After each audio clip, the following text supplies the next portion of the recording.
Around 7:20 p.m. on the evening of December 11th, 2002, a police department in a rural English county called Surrey started receiving all these frantic emergency calls. Now, all of these calls were coming from drivers on a heavily trafficked highway called the A3, and they all were saying the same things. They had seen this totally reckless driver with super bright headlights that was weaving in and out of traffic and going at high speeds and nearly crashing into people. And then a couple of the callers said they actually saw this car go down the embankment off the side of the highway, and so it looked like they might have crashed. And so, of course, this police department, after getting all these calls, decided to send out a couple of officers to see what was going on. When the two officers got out to the A3 and began patrolling the area on the A3 where all these calls were saying they had seen this reckless driver, they didn't see the driver. They didn't see a wreck on the side of the road. They didn't see any signs of an accident. I mean, there was nothing there. Now, had only one person called in about this wild, reckless driver, at this point, the officers would have chalked this up to a mistake or even a prank.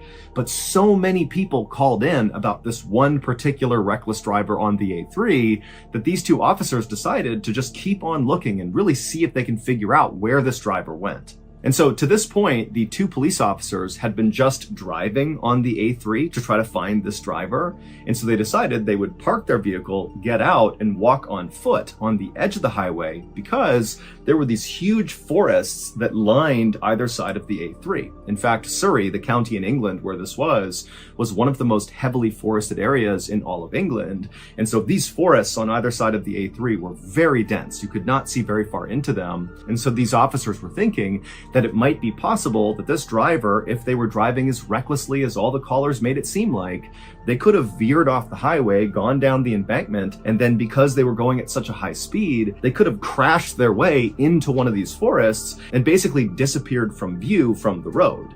That in order to see this crash in the forest, you'd have to be basically in the forest.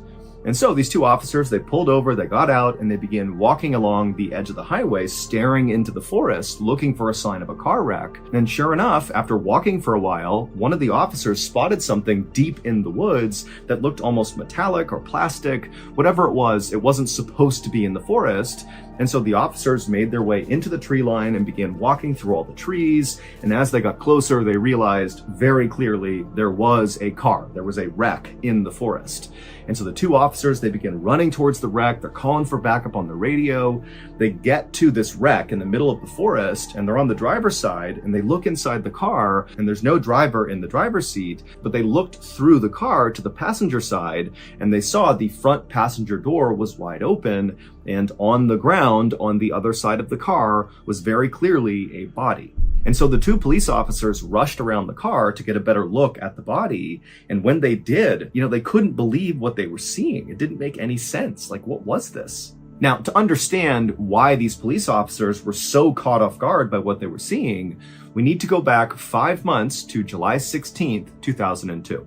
On that night, a 21-year-old man named Christopher Brian Chandler finished up his beer at a pub in West London. And for reference, where this pub was located was about 1 hour north of that stretch of the A3 highway in Surrey where the car was found in the woods. This night, Christopher had gone to this pub with a close friend of his. This was meant to be a fun night out. But, as Chris is finishing up this beer, he began to feel really antsy because it turned out Christopher was actually wanted by police in London for robbery, and so he hated staying in one place for too long. And so the only people who even knew where Christopher was the friend he was with at the bar, and then also Christopher's brother. He knew he was at this particular pub. And so finally, Christopher got so anxious about being in this pub for too long that he told the friend he was with that he just wanted to leave. And so he said goodnight to his friend. The friend stayed at the pub, and Christopher left, got in his car, and began driving south. But Christopher never arrived at the place he was trying to go. He just sort of disappeared, and nobody heard from him again. Christopher's brother eventually would report Christopher missing, but remember, the brother knows Christopher is wanted for robbery, and so Christopher suddenly going on the lam and just disappearing for a while was kind of par for the course, and so the brother really didn't think this was a big deal. And also, the police felt the same way because they know Christopher is trying to elude them, and so it makes sense he would be missing. And so as a result, nobody really followed up on Christopher's missing person report. Everybody just kind of moved on. That is, until 5 months later, when all those drivers began calling into the police in Surrey about seeing this totally reckless driver careening down the A3, who eventually crashed into a ditch. And then those two officers, they went out to that stretch of A3, and sure enough, it was Christopher's car, and the body on the ground was Christopher. However, there was a problem. When the two police officers walked up on Christopher's car and saw it for the first time, they were struck by how old it looked. But it didn't really register with them why that would matter. It just stood out to them that this is a really, really old and rusted up car. But when they went around to look at the body on the ground, Christopher's body, they saw that his body was actually mostly a skeleton, which meant Christopher did not crash and die on this night, December 11th, 2002. Very likely, he crashed and died 5 months earlier, right around the time he disappeared.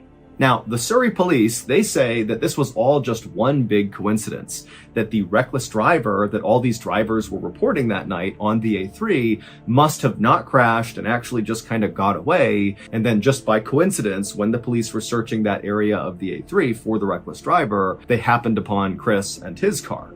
But remember, several of the drivers who called in that night about seeing this reckless driver on the A3, they specifically said they saw the car veer off the embankment and crash down below near the tree line. Like, this is a serious crash. Someone needs to get out here with an ambulance because probably someone's hurt. And then when the police got out and searched the exact area where this crash supposedly happened, they find Chris's car that had all the hallmarks of a car that was driving recklessly on the A3 that veered off and crashed into the woods. I mean, they found Chris and his car because of these calls, but it could not have been Chris.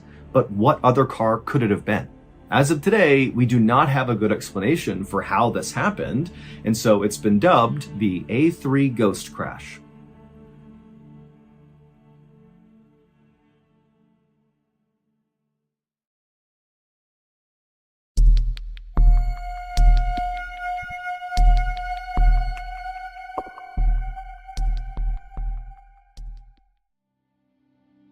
On June 1st, 1937, Amelia Earhart took off from Oakland, California on an eastbound flight around the world. It was her second attempt to become the first pilot ever to circumnavigate the globe. She, along with her flight navigator Fred Noonan, flew to Miami and then down to South America, across the Atlantic to Africa, and then east to India and Southeast Asia. The pair reached Lae, New Guinea on June 29th. A couple days later, on July 2nd, Earhart and Noonan would depart Lae, and they would make their way to tiny Howland Island, which was their next refueling stop, but they would never arrive. What Earhart was trying to accomplish at the time was such a big deal, and so when they disappeared, it was heartbreaking, and it made international headlines, and this huge search is launched for them, but they can't find them, and after 2 weeks, they officially declared they were lost at sea and most likely dead. 3 years later, and 350 miles away from Howland Island, which was the island Earhart and Noonan were trying to get to before they vanished, a British scientist was on this tiny little uninhabited island called Mrballen,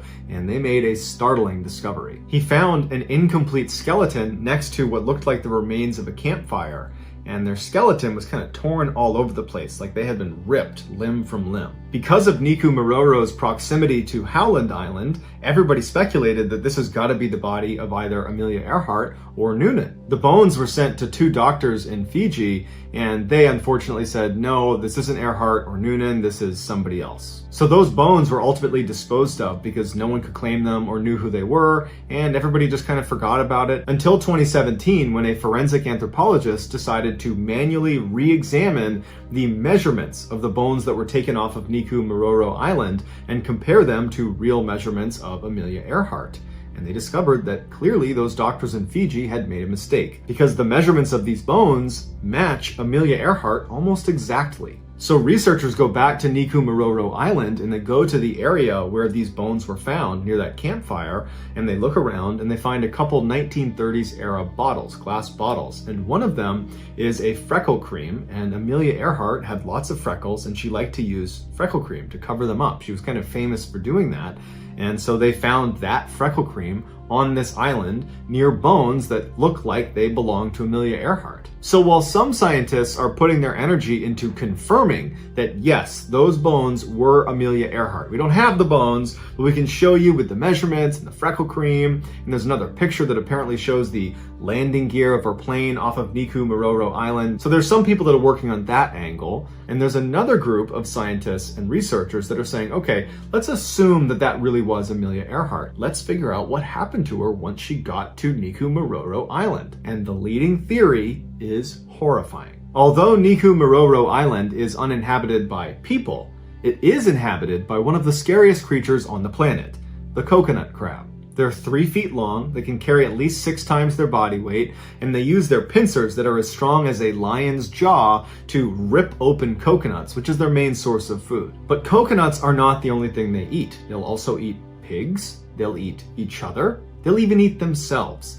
And they're prolific climbers because they need to get up to get to the coconuts. But in some parts of the world, they use their climbing ability to climb up and grab birds and break their wings with their pincers and then drag them into their underground burrows where they will eat them too. The few researchers and scientists that have gone out to Mrballen Island have said at night, thousands of these crabs will emerge from their underground burrows and they'll go looking for food.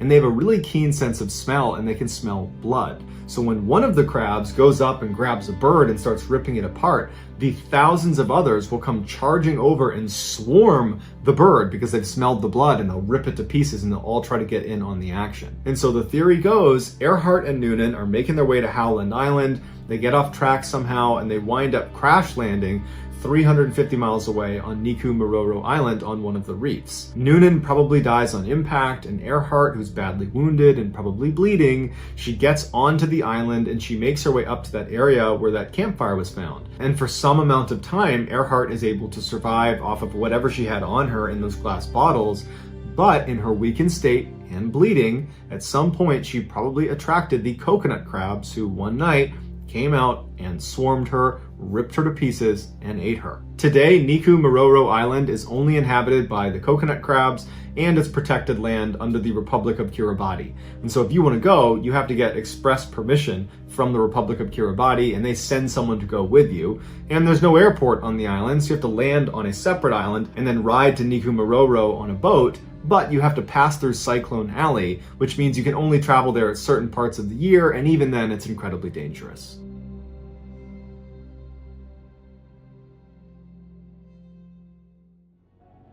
You can predict the Summer Soccer Showcase action all the way to the final match with FanDuel Predicts.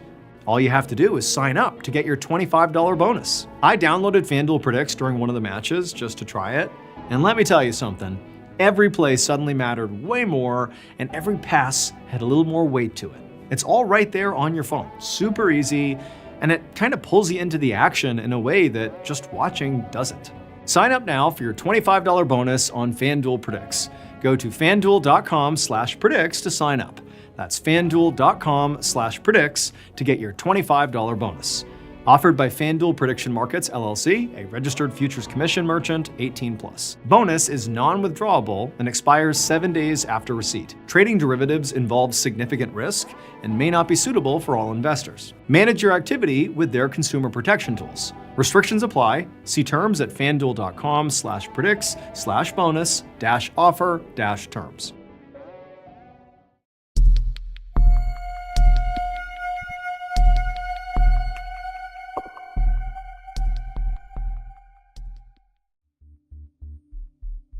At around 5 o'clock in the evening on June 25th, 1999, a man named Ricky McCormick stumbled into an emergency room in St. Louis, Missouri, with his hand over his chest, complaining that he couldn't breathe. He said he had asthma, and earlier that day he had been cutting the grass, and so maybe that had caused a flare-up. But either way, here he was in a lot of discomfort saying, I need help. Ricky was 41 years old, and for his whole life, he had had heart and lung problems, and so him arriving in this state in the ER was actually not all that uncommon for him. And so this hospital did what they did with anyone who came in complaining that they couldn't breathe. They immediately took Ricky to a back exam room and they hooked him up to all these monitors to make sure his heartbeat was steady and that his oxygen levels were plenty high. And once Ricky was in the exam room getting hooked up, he started acting really agitated and he kept looking around the room like he was scared that someone was going to jump out at him. And he was also sweating profusely, and whenever he did speak, he spoke so quickly no one could really understand him. But despite Ricky's odd behavior, the heart monitor showed his heart was beating steadily, his oxygen levels were perfectly fine, and when the doctor came in and examined Ricky, even though he clearly saw that something was off about Ricky, there wasn't any sign that there was anything physically wrong with Ricky. And so the doctor and the nurses agreed that whatever was going on with Ricky had to be psychological. And as it happened, Ricky did have a long history of psychological issues. He was known for making things up all the time, just telling people these crazy stories about himself, like how he was this talented singer and he was about to go on tour, or that he was actually a prince, or that he was studying to be a doctor. I mean, things that nobody thought was true, but Ricky would say as if this is just common knowledge. This is who I am. And so Ricky's family for the longest time had just assumed that Ricky was either bipolar or maybe schizophrenic. Those are both serious mental health disorders that totally disrupt normal thinking. But Ricky, despite being encouraged by his friends and family to go get help, never got help for any of his psychological issues. And so Ricky's life had kind of gone off the rails. He had dropped out of high school and not gone back to any sort of schooling, and he had spent some time in jail. Now, Ricky was living in a low-income, very dangerous part of St. Louis, which is a big Midwestern city on the Mississippi River that in 1999 had a very serious issue with gang violence. Ricky absolutely hated it there, but he had no way to actually leave St. Louis. In fact, Ricky didn't even have his own place. He bounced around from his mother's place, his aunt's place, and his girlfriend's place. Ricky did work, but the work was very sporadic, and it was for the most part just night shifts for random odd jobs. And when Ricky was actually working, he really just spent his time chain smoking cigarettes and drinking literally gallons of coffee. Back at the ER, Ricky, who was still in the exam room, had only been there for less than an hour when the doctor came back in and told Ricky that he was okay and he was going to be discharged. Now, Ricky immediately said, no, I have to be here tonight. I need to stay here. You need to admit me. But the doctor just kind of ignored what he said and handed him the discharge paperwork. 15 minutes later, when a nurse came back into the exam room to get this paperwork from Ricky, she would walk in and see Ricky still sitting on the exam bed, kind of fidgeting around, looking down at this paperwork on his lap that immediately she saw he had not filled out. He had just signed his name at the bottom. And when she walked in, Ricky looked up at her and he kind of shrugged his shoulders and looked at her and was like, "I don't know how to read or write. Can you help me?" And so the nurse immediately felt bad for Ricky. I mean, he's got dirty clothes on, he looks thin and frail, he's clearly very down on his luck, there's some issues happening with this guy, and he can't even fill out his discharge paperwork. And so she said, no problem. She sat down with him, and together they filled out his paperwork. And then afterwards, when she walked him out of the exam room back to the front of the hospital, Ricky turned to her and said, instead of going home, can you just let me stay here in the lobby just for tonight? And this nurse, who knew she was not allowed to do this, she looked around and saw it was not a busy night there. And so she said, okay, as long as you don't bother anyone, you can stay here. And so Ricky thanked her repeatedly and then walked over to the corner, kind of far away from the front desk and far away from the front door. And he sat down and folded his arms, and then he just stared at the front door. And so this nurse assumed that Ricky actually must be homeless, especially based on, how he came in and how he was acting. And so she figured, he needs a place that's warm to stay tonight. And so the nurse went back to her station, and over the course of the next several hours, she would periodically look out into the lobby, expecting to see Ricky kind of curled up asleep in the corner. But every time she looked out there, Ricky was still sitting upright, arms folded, staring at the front door of the hospital as if he was expecting someone to come in at any moment and he needed to be ready. And so she thought this was unusual, but she decided not to intervene. She just let him sit there and do his thing. Later that morning, at 11:30 a.m., when the nice nurse who had allowed Ricky to stay in the lobby was leaving her shift, another crew of nurses came in, and right away they noticed Ricky was just sitting in the corner for no apparent reason. And when they walked up to him to ask if he was okay, what are you doing here? What can we do for you? Ricky, instead of trying to talk to any of these nurses, just got up and walked out of the hospital. After leaving the hospital, Ricky walked to a nearby payphone and he called his girlfriend, Sandy. And when Sandy picked up the phone, she immediately recognized her boyfriend's very familiar voice, but she also picked up that he sounded really tired and kind of out of it. And so when she asked him, are you okay? What's going on? Ricky would tell her that he had just spent the night in the hospital. But he didn't clarify that he had spent the night in the lobby of the hospital, not admitted as a patient at the hospital. But to Sandy, it really didn't matter because already this was raising red flags for her because this was actually the second time that Ricky had gone to the ER just that week. Just a few days earlier, Ricky had been released from a different hospital in St. Louis after telling doctors there that he had had these chest pains and he couldn't breathe. And so he had been admitted for a couple of days, but ultimately they determined that there really was nothing wrong with him. And they too believed whatever was happening with him had to be psychological. And so he had been released. Additionally, Sandy had been growing increasingly worried about Ricky because over the last several weeks, Ricky had begun acting really paranoid to the point where anytime he was in her apartment and somebody outside the apartment just walked down the hallway, Ricky would jump as if he was worried whoever was out there was going to barge in at any moment. But whenever Sandy asked Ricky, what's going on? Why are you so paranoid? He refused to elaborate. So, feeling very concerned about Ricky, on this phone call, Sandy would say to Ricky, please come to my apartment and let me take care of you. If you're not feeling well, I'll make you feel better. Just please come to my apartment right now. But Ricky said no, he did not want to go to Sandy's apartment. He told her instead he was going to walk to a nearby gas station to get a bite to eat, and then afterwards he would give Sandy a call. And so the two of them agreed to this plan. They hung up.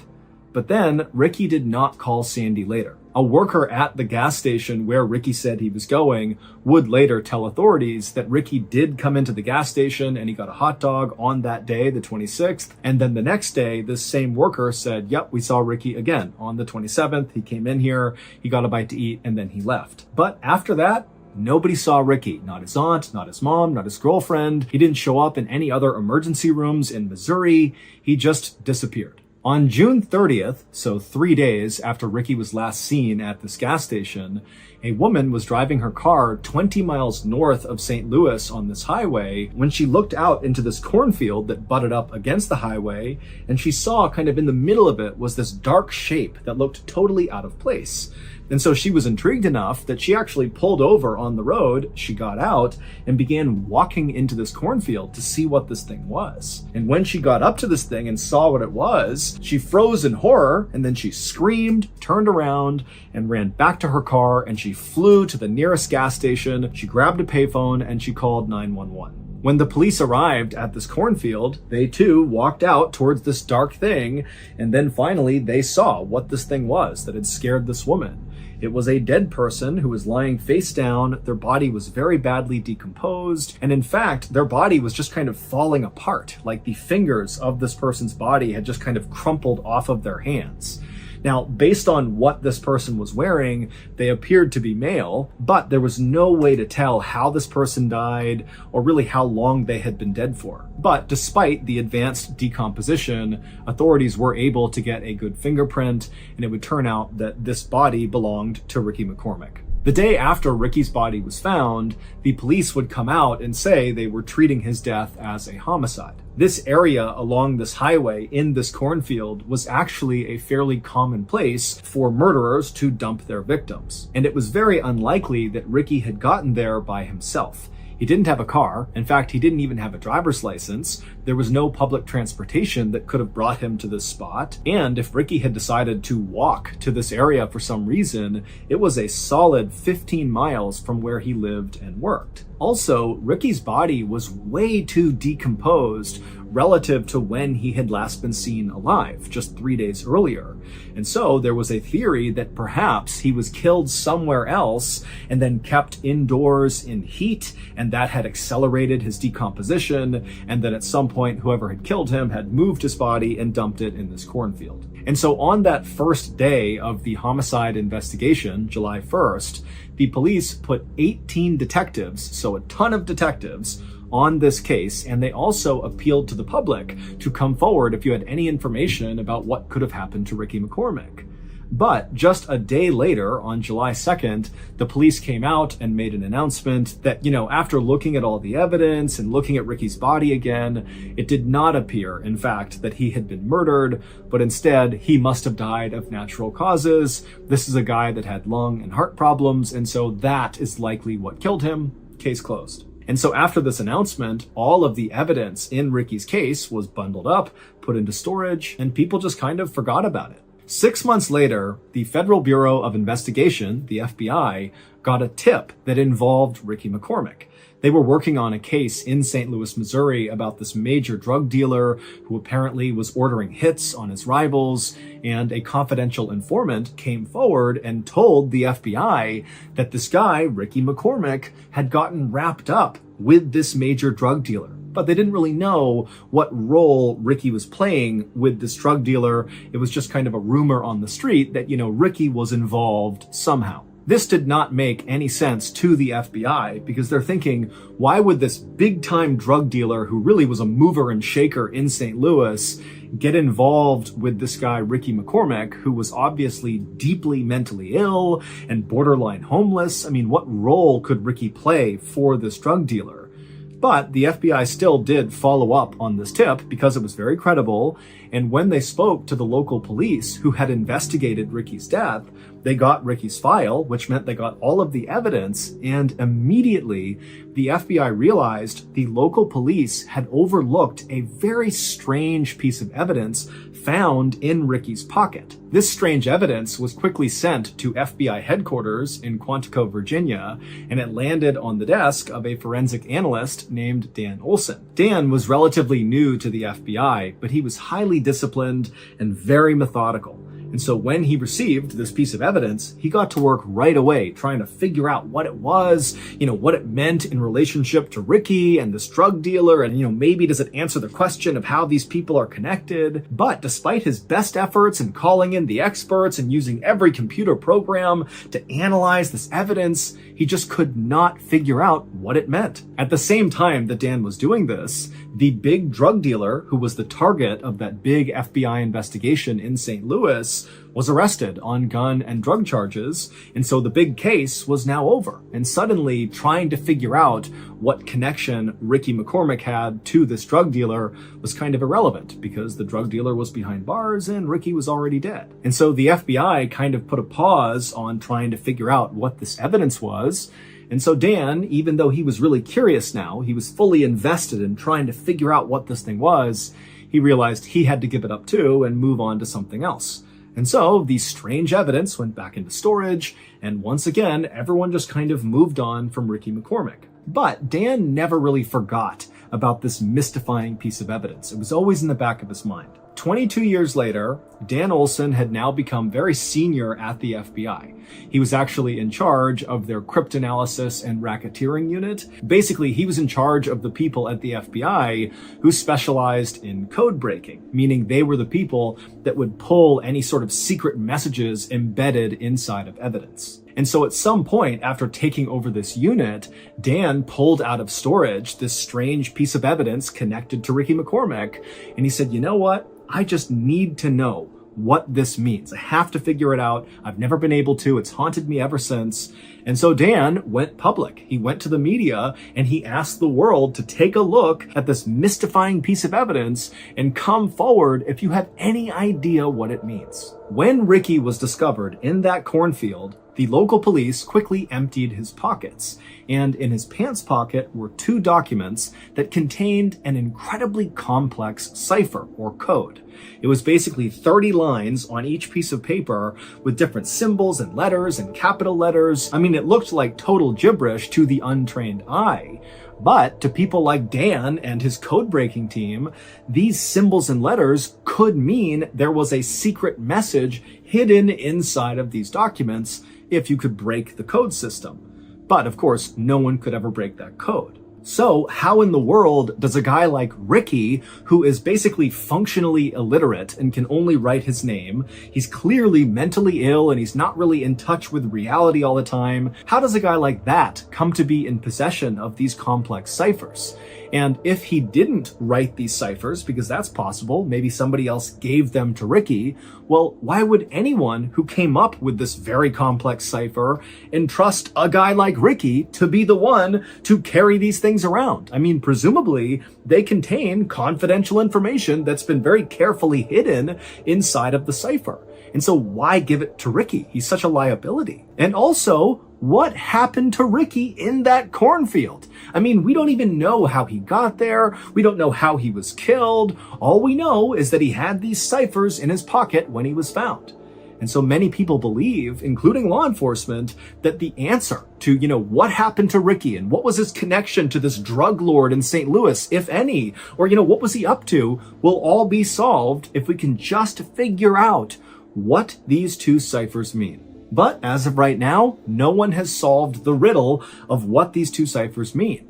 All we know is that Ricky McCormick, a couple of weeks before he died, became increasingly paranoid and was so scared of someone or something that he was likely running into these hospitals just to hide out. But eventually, whoever or whatever Ricky was scared of very likely caught up to him and killed him. But until we crack these ciphers, we very likely will have no idea what actually happened to Ricky McCormick. Today, the FBI has set up a special website where you can look at these 2 ciphers that Ricky had in his pocket, and if you're able to crack them, because someone's going to eventually, you can tell the FBI through this website and potentially help solve Ricky's murder.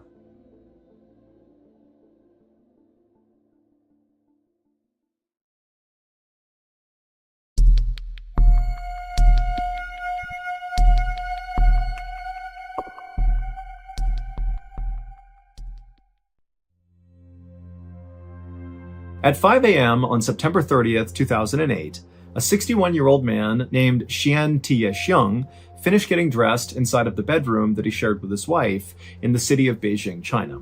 After he finished getting dressed, Xian reached down and scooped up his backpack off the floor that was already packed, and then he carefully walked around his bed, trying to be as quiet as possible, and then as quietly as he could, he kind of tiptoed around the bed to his wife's side to give her a kiss goodbye. Xian was going to be heading out to a local mountain that day for a day hike. And so Xian, he gets next to his wife and he bends down to kiss her, and right as he does that, he accidentally wakes her up. And so his wife opens her eyes and she looks up at him, and Xian just says, I love you. He gives her a kiss and he tells her, hey, I'll be back tonight before midnight.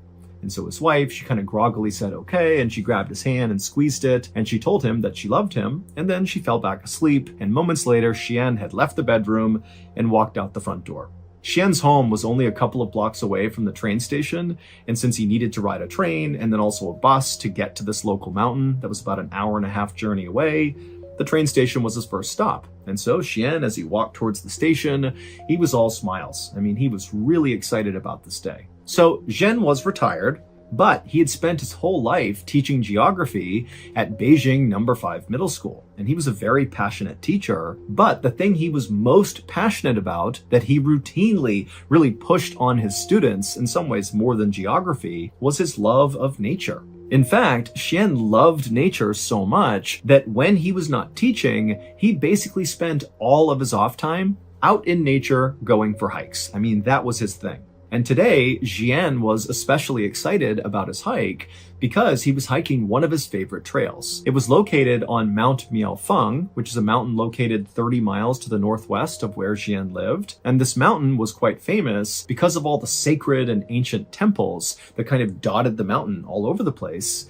And then also there were all these beautiful roses, like the flower, that would bloom all over the mountain in the summer. And so it's just this totally strikingly beautiful place. And normally, Jian would actually hike up this trail and then actually camp out on Mount Miaofeng, mostly because on the summit, there was this incredible view of downtown Beijing. And at night, the view is like spectacular with the city all lit up. But on this particular day, Jian knew an overnight stay was not possible because he had to be back home by the next day because it was his mother's 90th birthday. And he was very close with his mother, and he was not going to miss that. And so Jian eventually made it to the train station. He bought his ticket, he boarded his train, and then he sat down in a seat. And as soon as he did, he opened up his bag and pulled out a stack of papers. For this hike, Jian had packed himself some food and water inside of his backpack.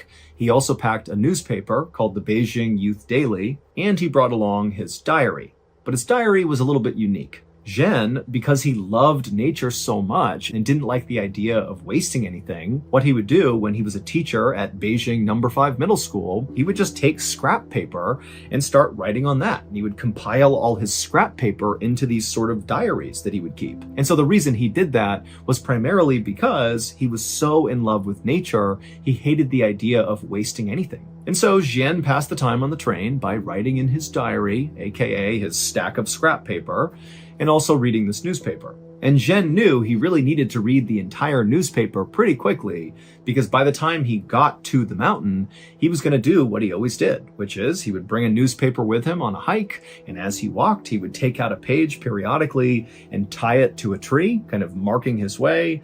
That way, when he turned around and came back down, he would have his path marked, because Jian did not always walk on a clearly marked trail, and so this was his way of not getting lost. And so Jian would ride the train car, and then he would get off and he would board a bus. And then finally, right around 7 a.m., that bus would come to a stop in the tiny village of Changfang, which is located right at the base of Mount Miaofeng. And so Jian grabbed his backpack, he hopped off the bus, and then began walking through the village towards the mountain.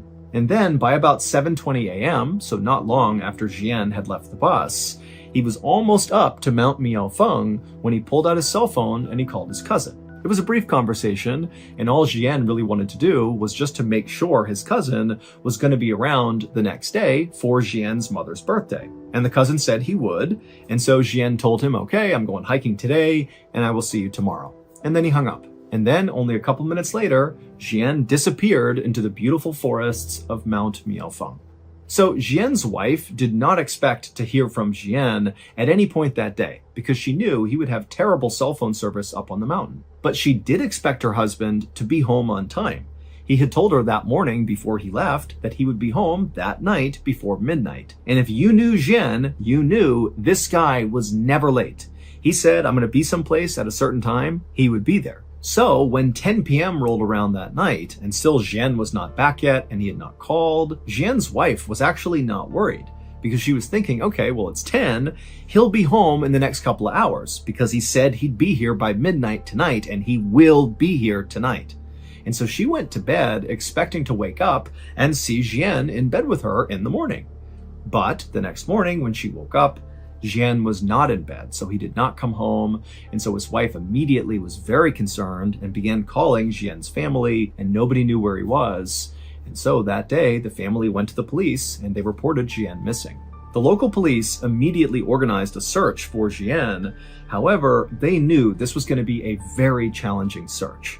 Mount Miaofeng is not some enormous mountain by any means. It's a decent-sized mountain, but it's really known for having these paths that twist and turn all over the place, so it's pretty easy to get lost. And then also there's a whole bunch of sheer cliff faces kind of all over the place, so if you're not paying attention, you could literally just walk off a ledge. So in short, this is a dangerous and confusing place. And at the same time that this search was happening out on the mountain, the police were also in contact with Jian's cell phone service provider to see if they could track down Jian's cell phone, because obviously if they could find that, they might find Jian too. But the only way a cell phone can be tracked is if the cell phone is on, because when it's on, it connects to the nearest cell phone tower, and that's how these service providers are able to tell where these phones are. They look to see which tower it's connected to. But when Jian's cell phone service provider looked for his phone, they quickly determined his phone was off. So unless the phone came back on again, they would not be able to locate the phone. However, they were able to pull all of Jian's cell phone signal history up until his phone was turned off. And what they found in this signal history is the day before, so the day Jian went missing, his cell phone was on at 4 p.m. that evening, and he received a phone call at 4 p.m. And the service provider was able to see that when this phone call came in, Jian's cell phone was not where they thought it would be. It was not high up Mount Miaofeng. It actually was near the base of the mountain. And when police reached out to the person who had called Jian at 4 p.m., they discovered it was just a friend of Jian's, and this friend said that Jian said he was coming down the mountain now and he'd be home soon. So this new information did basically line up with what Jian had told his family he'd be doing that day, just a quick day hike. Although again, they kind of expected it to be a little bit longer. It seemed a little odd he'd be down the mountain by 4 p.m., but still, this basically lined up with what they thought he was doing. However, this new information did not help explain what happened to Jian. Like, why was he missing? The expectation was he must have gotten lost or hurt or something up on this mountain. Maybe he's stranded somewhere and can't go anywhere. But now, based on this phone call, it sounded an awful lot like Jian was not even on the mountain when he disappeared. So where was he? Police had already checked all the bus stations and train stations in the area, to see if maybe Jian took a different way home or something. But when they went to all these different stations, there was no evidence that Jian had been to any of them. And there was another problem. Members of Jian's family told the police about Jian's habit of tying newspapers to trees to mark his trail as he hiked. And the family told the police that Jian did this every single time he hiked. And his wife told the police that for sure she knew her husband had brought along a copy of that newspaper. So by all expectations, there should be markers up on that mountain, literally leading searchers to wherever Jian went. But after an entire day of searching Mount Miaofeng, they didn't find a single newspaper anywhere. For the next several days, this big search for Jian continued, but nothing was found. That is, until October 7th, so 1 week after Jian had vanished. On that day, Jian's cell phone service provider noticed that Jian's cell phone had suddenly turned back on. And the phone was not on or near Mount Miaofeng. Instead, it was located 36 miles away from the mountain at a train station called Beijing West Railway Station. Now, the cell phone was only on for a couple of seconds, but it was on long enough for the provider to confirm that it really was in that location. And so the police immediately dispatched a team to go to Beijing West Railway Station and see if they could find Jian. But when they got there, Jian was not there. His phone was not there. They looked at all the security footage. There was no sign of Jian. They searched the surrounding areas. Nothing. And on this day, at basically the same time that police are at this railway station trying to make sense of, what's going on with the cell phone, a villager from Chanfang village, which is that little village that sits at the base of Mount Miaofeng, came forward with a very strange story. He said on the day that Jian disappeared, this villager was at his little shop. He sold walnuts to hikers that were making their way towards Mount Miaofeng. It was basically like snacks for the hike. And he sees this guy walking up through the village towards the mountain, and he looked exactly like Jian, because now Jian's face was on the news and this villager had seen it, and so he felt like he had seen Jian. And so this villager said, this guy who looked exactly like Jian, he walked up and actually stopped at this villager's shop to buy some walnuts. And this villager and this man who looked like Jian, they just chatted for a few minutes, and at some point, this guy who looked like Jian, asked the villager, hey, these are great, but where else can I buy walnuts? I want to buy other types of walnuts and bring them back to my family. And so this villager was like, oh yeah, well, the best walnuts in all of Beijing are actually located about 30 miles away at the base of another mountain. It's called Tietua Mountain, and there are vendors over there who sell the best walnuts. So that's your answer right over there. And then after the villager said this guy who looked just like Jian, it's like everything changed for him. It's like his expression changed, his tone changed. It's like he's been given this information that's changed his life, about these walnuts. And he says to the villager, okay, I'm going to go there right now. And without saying anything else, this man just turned and began quickly walking away from the walnuts, back through town, back towards the bus stop. So away from Mount Miaofeng. In theory, this guy is going to the bus to commute 30 miles to this other mountain, Tietua Mountain, to get these walnuts. I mean, the villager does not know this guy, but even he felt like this is bizarre. This guy comes up, he's buying snacks to go hike Mount Miaofeng. He seems really excited about it. And I offhandedly mention these walnuts, and he's like, boom, I'm out of here. I'm going to go 30 miles to this other mountain to get these walnuts. It just seemed weird. And then when police spoke to Jian's family about this new information, they would learn that Jian did not have a special interest in walnuts, and neither did his family. And even if there was a reason why Jian just really wanted these walnuts, he would not have had time in that day to take the bus 30 miles to Tiatua Mountain, get these walnuts, go 30 miles back, and hike up Mount Miaofeng, because he can't stay the night. He needs to come back tonight in order to go to his mother's birthday party the next day. So it just made no sense. But this walnut thing was basically the only lead police really had, because everything else was a dead end. And so they decided to shift their search area from Mount Miaofeng to Tiatua Mountain. And pretty much right away, they saw something that gave them hope that Jian could be here. They found pages from the Beijing Youth Daily newspaper tied to trees on the mountain. And when they looked more closely at the newspapers, they found the publication date of this newspaper lined up with the copy that Jian would have had with him on the day he vanished. And so, of course, the searchers just began following this trail of newspapers, hoping Jian would be at the other end. For 2 days, searchers very diligently followed this trail up the mountain and kind of wound around, and they went pretty slowly because as they're moving, they're constantly checking everything around. They don't want to miss any clues.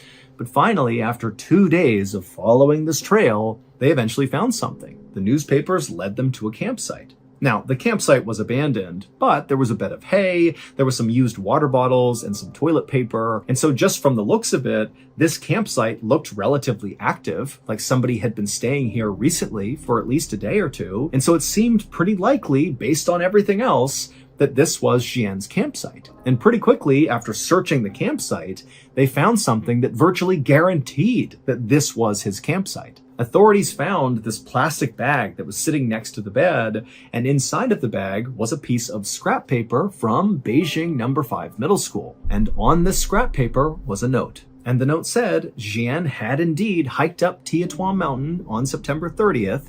This would have been the day that he left, so the day he disappeared. And then on his way down, he said he got lost and was forced to spend the night out here. And so that explained the campsite.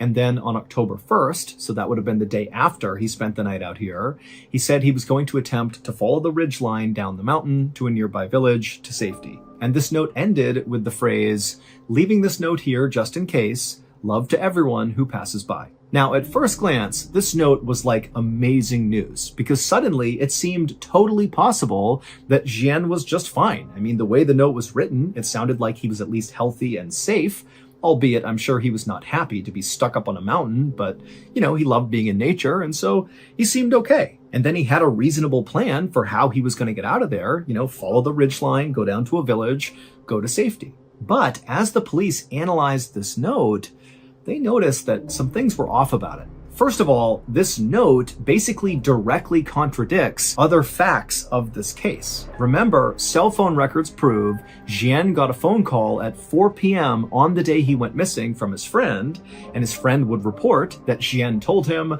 that he was coming down Mount Miaofeng and he'd be home soon. But according to the note they found, that was not possible, because the note said Jian at 4 p.m. on September 30th, the day he went missing, he would have been on Tiatua Mountain, either hiking up or being in the process of getting lost and, ultimately making that campsite where he camped out for at least one night. And so in addition to this factual discrepancy with this note, another issue with the note was just the way it was written. Now, Jian's wife had a chance to look at the note, and she would say, "That is my husband's handwriting." But the note contained a bunch of very strange language choices that just didn't make sense for Jian to be using. For example, this note, which really should have been a first-person point of view, Jian has gotten lost, he's by himself, he's writing to the world, kind of letting somebody know what's going on with him, and so it really should have been written in the first person. "My name is Jian, I am lost, here's what I'm doing." But the note was written in the third person. Jian got lost on the mountain, and so he is going to camp out for the night, and tomorrow he's going to make his way out to safety. But despite being written in the third person, it did sound like somebody was talking about themselves. It did not feel like somebody else was attempting to document what Jian was doing. But by far, the weirdest part of this note was the tone shift that happened about halfway through. So the first half of this letter was written, albeit in the third person, but it was grammatically correct and sort of formal, like you would expect from a very well-educated retired teacher. But once you get to that second half of the note, the grammar started being really awkward, and then the very final line, which says, "Love to everyone who passes by," that actually sounds totally awkward in Chinese. So "love to everyone who passes by" is the translation into English, and that basically makes sense to us. Like, that's not an awkward phrase. But if you put it back in Chinese, it's so awkward. It would be like if I tried to say to you, "I take the bus to work," but instead I said, "To work, take bus." Right? Like, I wouldn't say it that way, and it would immediately seem very awkward for anybody who knows me if I wrote or said something like that. And so this last line stood out so much that actually police and friends and family of Jian assumed he must have left that in there as like a secret message or a code, like a distress signal, especially when you consider the other weird factors around this note. But nobody could figure out what it meant. The day after this note was discovered, a searcher was up in the vicinity of Jian's campsite on Tietua Mountain, and they were walking around, kind of retracing their footsteps, looking for new places to search, when they turned a corner, and up ahead they noticed there was this tree kind of hanging out over this rocky cliff, and dangling from the tree was something gray that looked sort of out of place. And so the searcher, sensing this could be a clue of Jian's whereabouts, he yelled out for other searchers in the area that he had found something, and then he took off running towards this thing to see what it was. And when he got up to the tree, he looked up and he saw it was a pair of sweatpants that had clearly been intentionally tied to this branch in the tree. And so the searcher, he reached up and grabbed one of the pant legs and kind of tugged on it. And when he did, all these white things began falling out of the pants and landing on the ground. And when the searcher stopped and looked down to see what they were, he couldn't believe it. It was a whole pile of human bones. However, they were not Jian's. In fact, nobody ever figured out who these bones belonged to or why they were stuffed inside of pants and tied to a tree on this mountain. But the discovery of these bones would open up a whole new mystery, because after these bones were found, all the searchers came over and basically just began combing the area near these bones, and the police began uncovering body after body after body. They found 2 more sets of human bones stuffed into pants and tied to trees, and they found the other bodies at the foot of a cliff, and also inside of this well, and inside of this cave. And so in total, authorities found 10 sets of human remains in the vicinity near Jian's campsite, but none of the human remains belonged to Jian. Officials were only able to identify a few of the bodies, and they were not able to figure out how they died or whether or not foul play was involved. But the discovery of those bodies did mean one thing for Jian's case.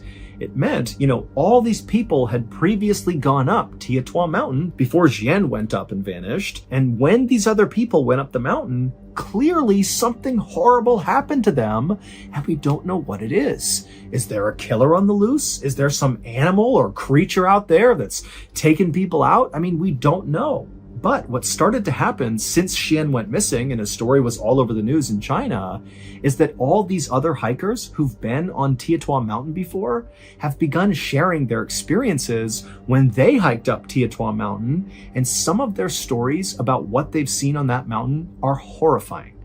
One person said they were walking up the mountain, they had their partner with them who was a little bit farther back the trail, and so they're kind of walking up on their own, and the first person, as they're walking up the trail, suddenly sees this guy just kind of come out of nowhere wielding an axe, and he walks up to this person, and all he says is, "Are you alone?"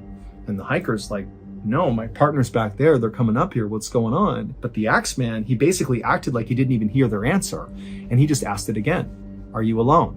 And the hiker was like, "No, my partner's back there." And the axe man again just said, "Are you alone? Are you alone? Are you alone?" And this axe person kept doing that until the hiker and their partner just turned and ran. And then another hiker shared a story about how they were walking up a trail on Tiatua Mountain, and at some point they lifted their head up, and he saw a little ways up the trail, kind of off the trail, so in the tree line, were all these people, like this group of strangers, just standing there motionless, kind of half behind trees, like they were kind of trying to hide themselves, but also not. And they were just staring at this hiker, unmoving, not speaking, just staring. And so the hiker, they look up and they see this, and they were so unnerved so quickly that they just turned and left, and they have no idea who those people were. And so obviously we have no way of verifying these other hikers' stories about what they saw on Tiatua Mountain. But when you combine their testimony with Jian's story, it really makes you wonder, what's going on up there? The official search for Jian was called off at the end of October, so roughly 1 month after he vanished. But unofficially, the search for Jian continues to this day. However, they still have not found his body, and basically no real progress has been made.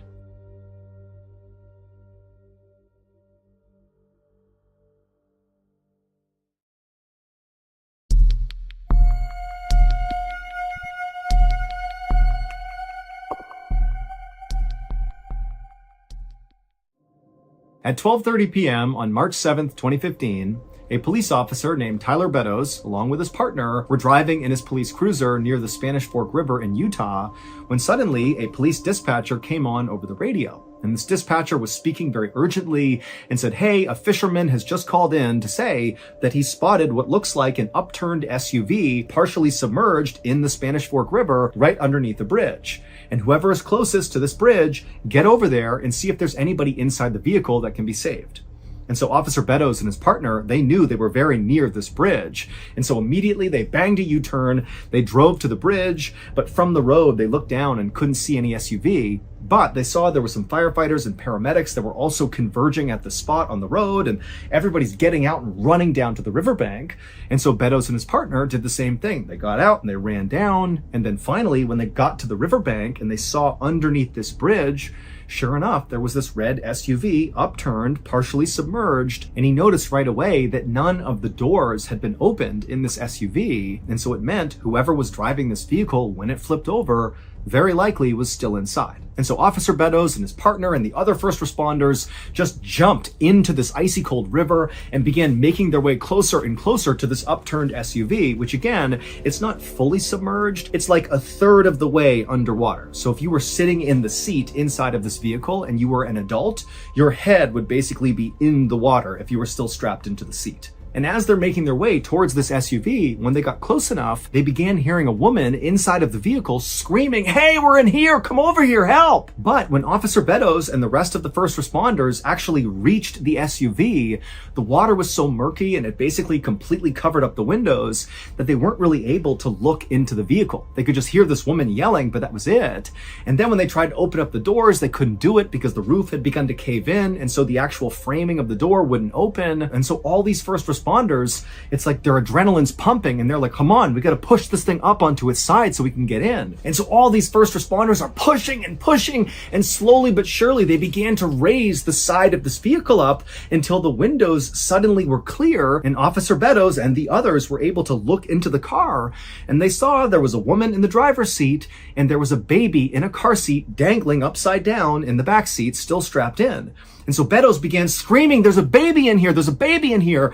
And suddenly it was like everybody got extra strength and they pushed this vehicle all the way up onto its side. And then one of the firefighters climbed up onto the side of the car, which now was the highest point of the car. And he reached in and he clipped these straps holding the baby who had been upside down, dangling there, cut the straps and pulled the baby out and handed the baby over to Officer Beddoes. And then the firefighter began doing the same thing to get the woman out. But Officer Beddoes at this point, he just took this baby, he turned away, he figured the first responders will handle this woman and he's going to take this baby to safety because he couldn't even tell if the baby was alive or not. And so he's cradling this baby, he's rushing back through the water, back to the riverbank, and then he hands the baby over to the paramedics. And right as he does, he sees this little baby begins to move its arms and flicker its eyes, and he wanted to weep out of relief that this child was okay. They put the baby onto a stretcher, they put the baby in the ambulance, and they whisked the baby away to the hospital where this baby would survive. But after the baby had had been taken away, Officer Beddoes turned his attention back to the SUV and back to the woman to see how she was doing. But he could tell right away from the way people were acting, all the other first responders that were still dealing with the crisis in the water, the way they were acting indicated that something is off here. Well, it would turn out 14 hours earlier, so at around 10 p.m. the previous night, a 28-year-old woman named Jennifer Gorspeck had just left her father's house in Salem, Utah, and in her car was her little 18-month-old baby, Lily, who was in the back seat. And after Jennifer pulled away from her father's house and her father's on the porch waving to her, she began driving towards her home. But something happened around 10:30 p.m. that night. We don't know what, but something caused Jennifer to careen off the road on that bridge and flip over and land in the water. Maybe she fell asleep at the wheel or an animal jumped out, we don't know, but we know at 10:30 she careens off the bridge and she lands in that river. And then for 14 hours, she and her baby remained upside down in that river. Until finally, Officer Beddoes and the other first responders came rushing over to open it up and get them out of there. And if you recall, all the first responders, Officer Beddoes included, heard Jennifer screaming that they were in the car, come save us, please. But what they would find out is that could not have been Jennifer, because Jennifer was killed on impact when the car fell into the water. Only Lily survived the crash, and then Lily, who's nearly hypothermic and she's upside down with water like 2 inches away from her head, for 14 hours she dangled there, and when she was pulled out, according to doctors, was like a couple of minutes before she would have died from hypothermia. And so without that voice, Lily almost certainly would have died, because it was the sound of that voice that really encouraged all these first responders to find the strength and get that car up on its side and then get the baby out of there. We don't know whose voice that belonged to, but for sure, it saved Lily's life. And again, baby Lily would make a full recovery, and to this day, Officer Beddoes and the other first responders, they know what they heard, and they do not have an explanation for it.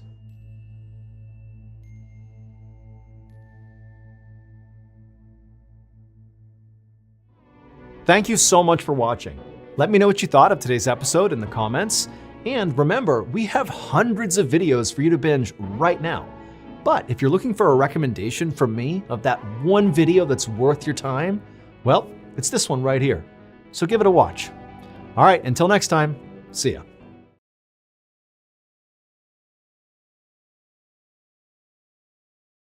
On the evening of May 25th, 2023, a student named Jung Yoo-jung sat at her desk in her bedroom inside the house where she lived with her grandfather in Busan, which is the second largest city in South Korea. Jung was hunched over with her head in a book, studying for a really important test that she had coming up. But the words on the page just kind of jumbled together and she couldn't focus, and Jung just felt really frustrated because she knew she needed to consume this material and internalize it, but the way she was doing it clearly wasn't working.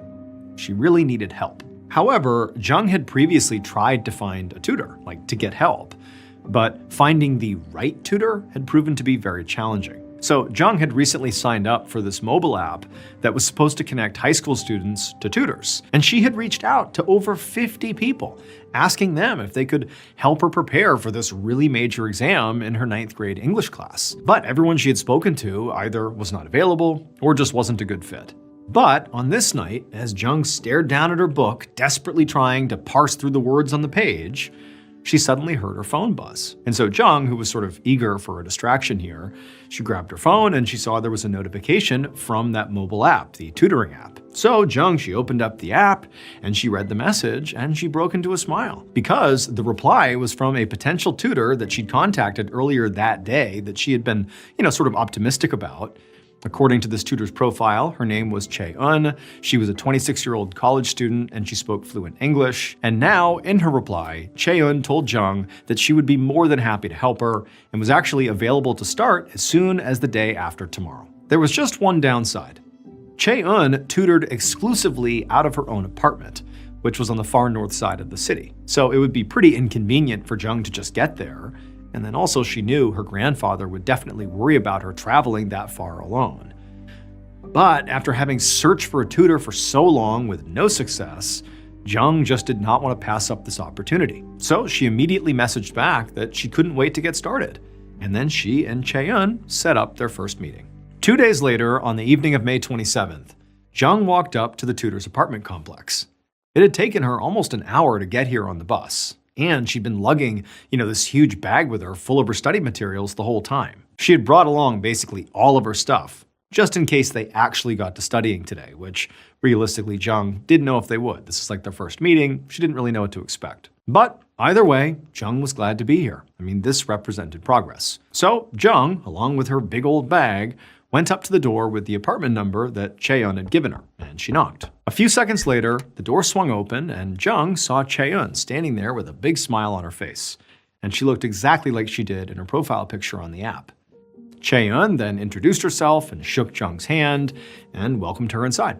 Jung walked in and had a quick look around, and she saw the apartment was pretty small. It was a studio apartment. There was a bed and a couch in the same main area, and there was a kitchen and bathroom sort of branching off from there. Just then, Jung heard Chaeyeon shut the door, and then she walked right past Jung and she took a seat on the couch, and then she sort of beckoned Jung to come have a seat next to her and come chat. And so Jung, she smiled and she's got her bag and she walks over and she sits down next to Chaeyeon, and the pair just start chatting. And, Chaeyeon asks her to explain again, sort of like, what are your main goals here? What can I help you with? And Jung said, well, I have this big test coming up for my English class, and, I was hoping you could help me with that. And Chaeyeon said, yeah, of course I can. I'm fluent in English. I've worked with many people on, similar testing material. So, this is going to be great. And so Jung, she's thrilled, and she says to her tutor, well, like, hey, I brought my stuff. Can we just start the lesson right now? And Chaeyeon was sort of maybe taken a little bit aback. This is their first interaction, but she's like, okay, yeah, let me just get a drink of water first. And so Chaeyeon, she wanders off into the kitchen and disappears to get her water, and Jung unzips her bag and begins fishing out her studying materials. A few hours later, a taxi driver was driving through the northern part of Busan, scanning the sidewalk for potential customers. And at some point, as he looked around, he eventually saw this woman, who appeared to be maybe in her 20s, standing outside of an apartment complex, Chaeyeon's apartment complex. And this woman, she had this large, very heavy-looking black suitcase by her side, and she was waving to the cab driver, clearly trying to hail him down. So the driver pulled up alongside the curb, he rolled down his window, and he called out to her and asked where she needed to go. And the woman told him that she needed to go to the Nakdong River. And this immediately struck the driver as being a little weird, because the Nakdong River was in a very isolated area far outside the city. It was like a really odd place for a young woman to go alone, especially this late at night. But the driver also knew that he could charge the woman a pretty high fare for taking her all that way. So he said, okay. Then he popped the trunk of his cab and asked if she needed help with her suitcase. But she immediately said no, she had it. So the driver just shrugged, and he waited while this woman lugged this heavy suitcase to the back of his cab, and she hoisted it into the trunk, she shut the trunk, and then she climbed inside. And then the driver pulled away from the curb and started heading out of the city. And it was a long, quiet ride, but eventually he pulled up to the entry point for Nakdong River, which was basically a trailhead surrounded by bushes that led into this sort of semi-forested area. At this point, the driver parked, and the woman asked him how much she owed him, and he told her, and so she pulled out her money and she quickly paid him. And then, just out of habit, the driver asked the woman again if she needed help getting her suitcase out of the cab. But again, the woman very quickly said no, she didn't. She would handle it on her own, but thank you. So again, the driver just shrugged and popped the trunk. And then he waited as this woman got out and pulled the suitcase out of the back. Now, at this point, the driver knew, his job is done here. It's not his business what she's doing here.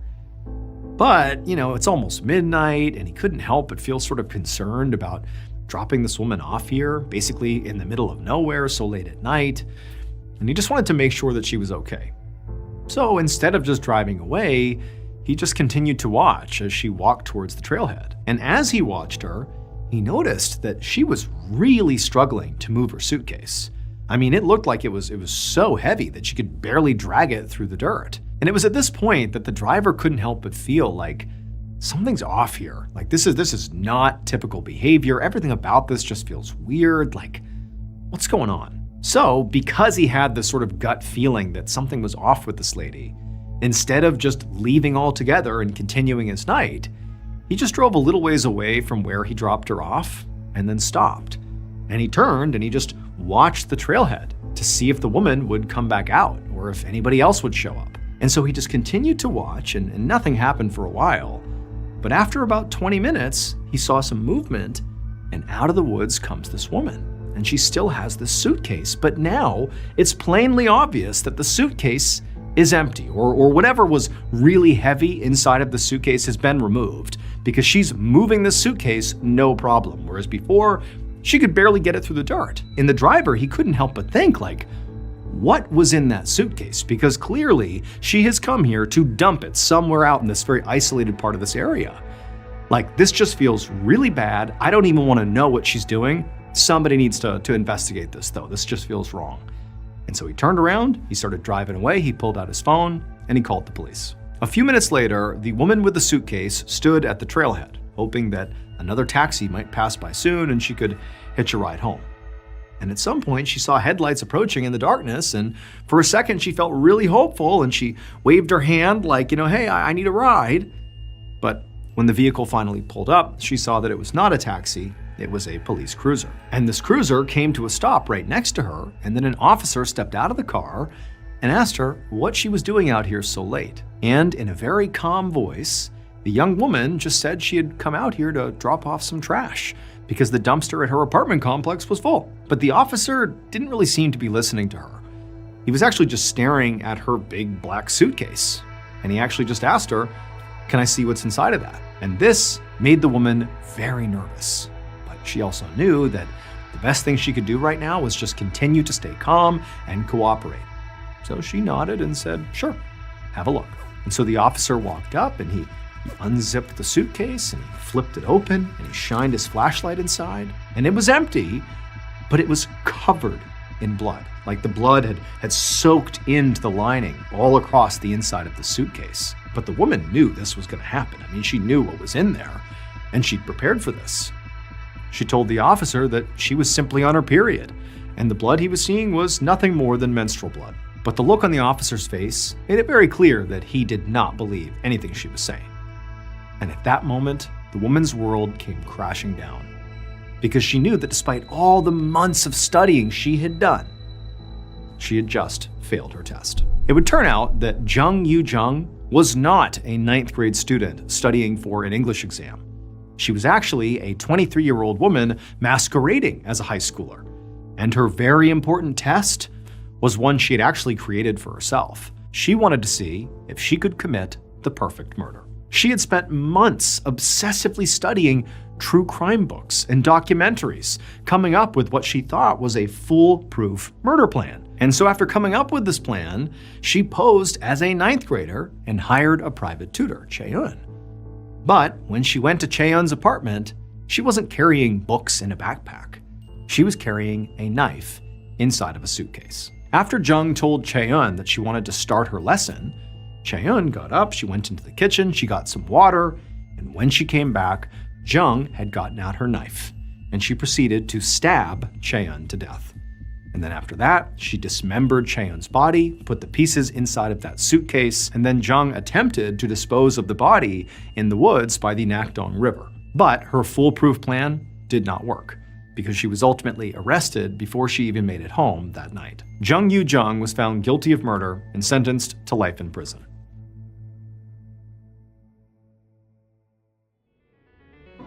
Everyday life is full of moments that you plan for, and also moments that just happen, often when you least expect them. Whether it's part of your normal routine or something unexpected, Amazon is where you go for everyday essentials, making shopping simple and dependable.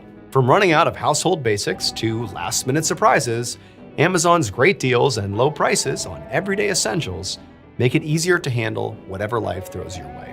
Everything is in one place, so there's no extra stress or jumping through hoops when time is already tight.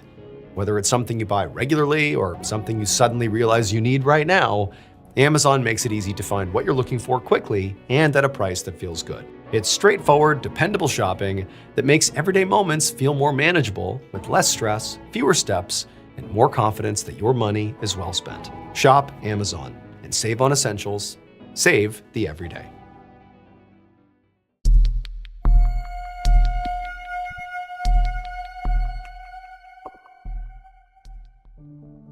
On the evening of January 31st, 2012, A 72-year-old retired high school teacher named Norm Johnson was playing the piano in his home in the tiny town of Madison, South Dakota, when his doorbell rang. And Norm was surprised. I mean, not because, just somebody had shown up at his house. I mean, the reality is getting unannounced visitors was not totally unusual in his household. But tonight in particular, it was odd, because the Madison High School basketball team had a big game that night, and pretty much the whole town was there cheering them on. Like, who isn't at the game ringing my doorbell right now? Who would that be? Now, usually Norm would be at the basketball game too. Not only had he coached several sports at the high school during the years he had taught there, but also he had grown up in Madison and he had gone to the high school and he had played on the football team and been on the track team. And, those had really been, in some ways, some of the best years of his life. And I mean, even now as an adult, he still had such strong feelings and such a strong affinity for Madison High. It was like a home away from home. But despite all that, Norm had chosen not to go to the game tonight because he had just had a long day of meetings for the local boards that he volunteered on, and just in general, he felt like he just needed some time home to relax. And so before he got up, Norm called out to his wife, Barb, who was in their kitchen, and he just asked, hey, do you have any idea who's at the door right now? And she yelled back, no, I have no idea. So Norm got up from the piano and went to the door to answer it. When he opened the door, he saw a very unassuming man with gray hair and a beard who was standing out on the doorstep. Norm didn't know who this guy was, which was also just kind of odd, because again, Madison is like a really small town, pretty much everybody knew each other. But before Norm could ask him who he was or what he wanted, this guy asked Norm, "Are you Norm Johnson?" And Norm said, "Yeah." And then, without another word, the man raised a pistol he was holding and he fired. An hour later, Madison Police Sergeant Justin Meyer parked his car outside of a little brown house that was now cordoned off with crime scene tape. Meyer had been totally shocked when the dispatcher had called him to tell him what had happened here, both because there hadn't been a murder in Madison in almost 100 years, and because Sergeant Meyer knew the victim, Norm Johnson. And so now, Meyer walked up to the house and stepped over a huge puddle of blood right inside the front door. And then he found Norm's wife, Barb, sitting on the couch with a blanket wrapped around her shoulders. I mean, she looked like she was clearly in shock. Around Barb on the walls were all these old photos of her and Norm. And some of these photos clearly dated back to the 1950s when they had been high school sweethearts. Norm had been the star running back on the football team, and Barb had been a cheerleader. Meyer took a deep breath, and then he walked over and sat down next to Barb, and he asked her what happened. And she just said she didn't know. She didn't understand. She said that Norm had just gone to answer the door, and then seconds later, she heard what sounded like 2 gunshots. And then, as Barb sort of choked back tears, she said that she had run over and she had found Norm lying on the floor with blood pouring out of his face. And through the doorway, she happened to see this gray-haired man that she didn't recognize, calmly just walking away down their walkway towards his car, and then he just drove off. And Sergeant Meyer, when he heard this, he really couldn't believe it. In many ways, he was just as baffled as Barb was about how in the world something like that could have happened, especially in this town. Like, what Barb was describing sounded like a premeditated hit, like an assassination. But Meyer just couldn't imagine who would want to do that to Norm. Norm was beloved by the whole community, and he had been for decades. And so eventually, Meyer left the house and began to speak to all the neighbors. But, as he discovered, pretty much none of them were home at the time of the shooting because they were all out at that basketball game. And then also Meyer discovered that nobody in the area had security cameras outside their houses. And so nobody had captured any images or video of the crime. Because after all, Madison was typically a very safe area. And so by the time Meyer went home for the night, he was already starting to worry that he might not be able to solve this. However, the very next morning, Meyer got a call from a tipster. And this tipster said that there actually was one person in the area who definitely had a problem with Norm. That was a 73-year-old man named Carl Erickson. And at first, when Meyer began asking some basic follow-up questions, he just couldn't understand how this Carl guy could even be a suspect. He lived over an hour away in a different town. He was like a retired insurance officer with no criminal record. How in the world would he be the guy that's, assassinating Norm. That just didn't make any sense. There was no clear connection. And then also there was just the fact that as people, they couldn't have been more different. Like, they definitely would not have overlapped in society. You have Norm, who's like very outgoing and social and beloved, and you have Carl, who's totally a loner, keeps to himself, and for the most part was kind of rude and just people didn't really like him. So like, there's just no reason that these two would come together. But Meyer had very little to go on here, and so he needed to follow up on any lead he really got. So that evening, he brought Carl in for questioning. And very quickly he realized that actually, Norm and Carl do have one thing in common. It would turn out Carl and Norm had gone to the same high school. Carl had grown up in Madison before he moved away. And the past 50 years of both of their lives had largely been defined by who they were as teenagers in high school. But while high school had been Norm's glory days, Carl had a very different experience. He had been an outcast who basically, at best, nobody really paid attention to. And so while Norm is like the star of the football team dating the cheerleader, Carl had actually served as the football team's student manager, who basically ran errands for the coach and assisted from the sidelines. Deep down, Carl was deeply jealous of Norm specifically. I mean, he was popular, he's this jock, he's got all the things that he wanted but really couldn't achieve. And then one fateful day in the locker room after a practice, someone had come up behind Carl and put a jockstrap on his head as a kind of awful prank. And, Carl was not totally sure who did it, but over time, he became convinced it was Norm. Now, over time, the people who were involved in that prank, the football players, they just kind of forgot about it. And in fact, many of them sort of forgot about Carl himself. But Carl never forgot the humiliation. He stewed about it for more than 50 years before his anger finally boiled over and he decided it was time to get his revenge. So on January 31st, 2012, he drove to Norm's home and he shot him in the face. A few months later, Carl pled guilty to second-degree murder and he was sentenced to life in prison.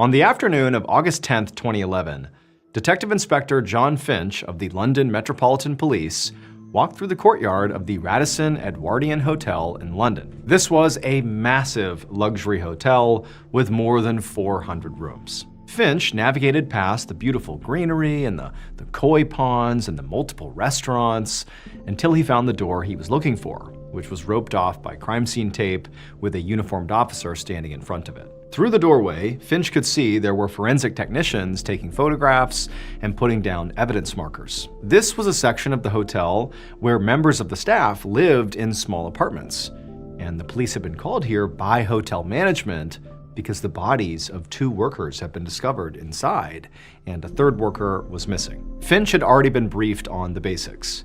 The 2 dead were a woman named Alice Adams, who was 20, and a man named Tibor Vass, who was also age 20. And they both had been at the same party in the apartment they were found in the night before. Tibor actually lived in this apartment, and it was actually his roommate, a 31-year-old man named Attila Band, who was the missing 3rd worker. And this was basically all the police knew at this point.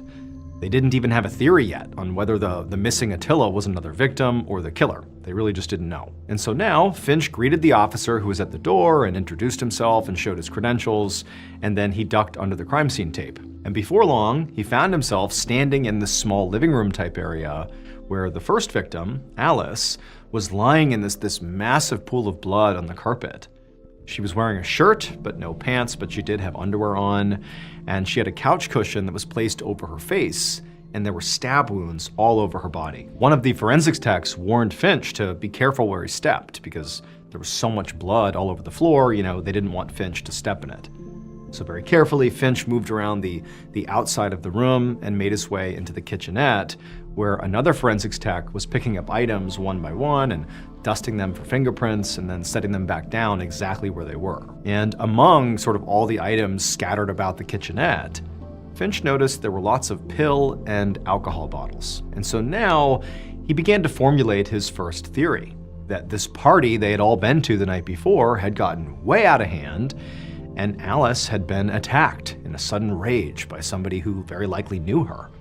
Her missing pants suggested a possible sexual element, and the sheer number of stab wounds on her body and the amount of blood spatter really did suggest the killer was in some sort of a frenzy. The cushion that was found over Alice's face suggested that after the killer had sort of calmed down after the murder, maybe they had felt guilty and couldn't bear to look at what they had done, and so they covered her up. To Finch, this basically felt like a substance-fueled crime of passion. However, when he stepped into the bedroom, the scene inside of there told a totally different story. On the bed was Tibor Vass, the second victim, and he was completely naked, and he had been very carefully posed in this strange position where he was on his back and his knees were bent. It was immediately obvious to Finch that Tibor had not been killed here on this bed.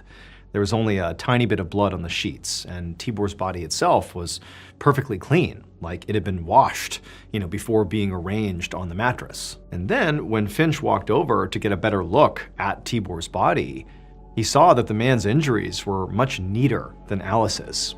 Tibor only had 2 stab wounds, at least that Finch could see, and both of them were directly to his heart. So this was a very efficient murder. And so after a minute or two, Finch sort of backed up and just found himself feeling really confused, because even though he was in one crime scene, there are 2 victims, 1 crime, it almost felt like it was 2 totally different crimes. Like the murder that took place out there with Alice had been messy and very impulsive seeming, and possibly was because the murderer was, heavily intoxicated.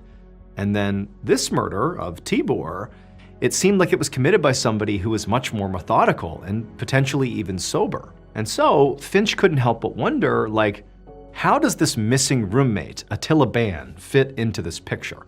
Because clearly, that's the piece that seems to be missing and likely would sort of answer all of his questions. And so at this point, what Finch decided he would do is he would go track down the other hotel workers who had been at this party the night before, to see if they knew where Attila was, or what happened to Attila, or why any of this happened. They were there, maybe they knew something. And so Finch, he turned around and he left the bedroom, and he very carefully navigated back across the living room, being careful not to step in any blood.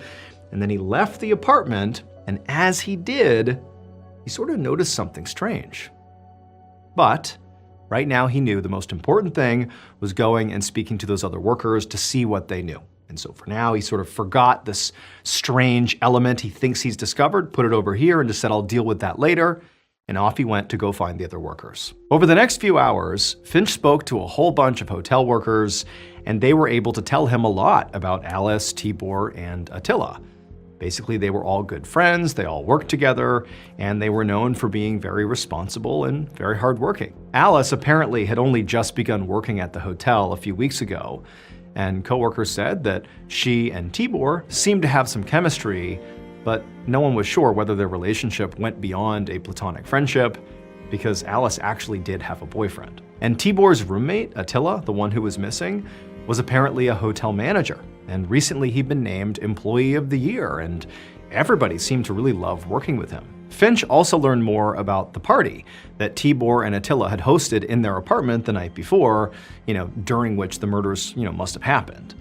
And apparently it was really just a small gathering to celebrate Tibor getting into college, and the only people in attendance were Tibor, Attila, Alice, and then 2 other coworkers. Finch had interviewed those 2 other coworkers, and they would say that, during this party, this gathering, everybody had been drinking really heavily. But they insisted that it was a calm night without any conflicts or fights. And they both said that when they left the party, Alice and Tibor and Attila were all alive, awake, and totally fine. And so this information certainly seemed to suggest that Attila did it. I mean, he was the most obvious one that could have committed these murders. The 3 were left alone, 2 wind up dead, the 3rd is missing, Attila. But Attila, despite the fact he was missing, which did sort of make him very suspicious, beyond that, he was like this unbelievably sweet guy who had no problems with anyone. He was like the Employee of the Year.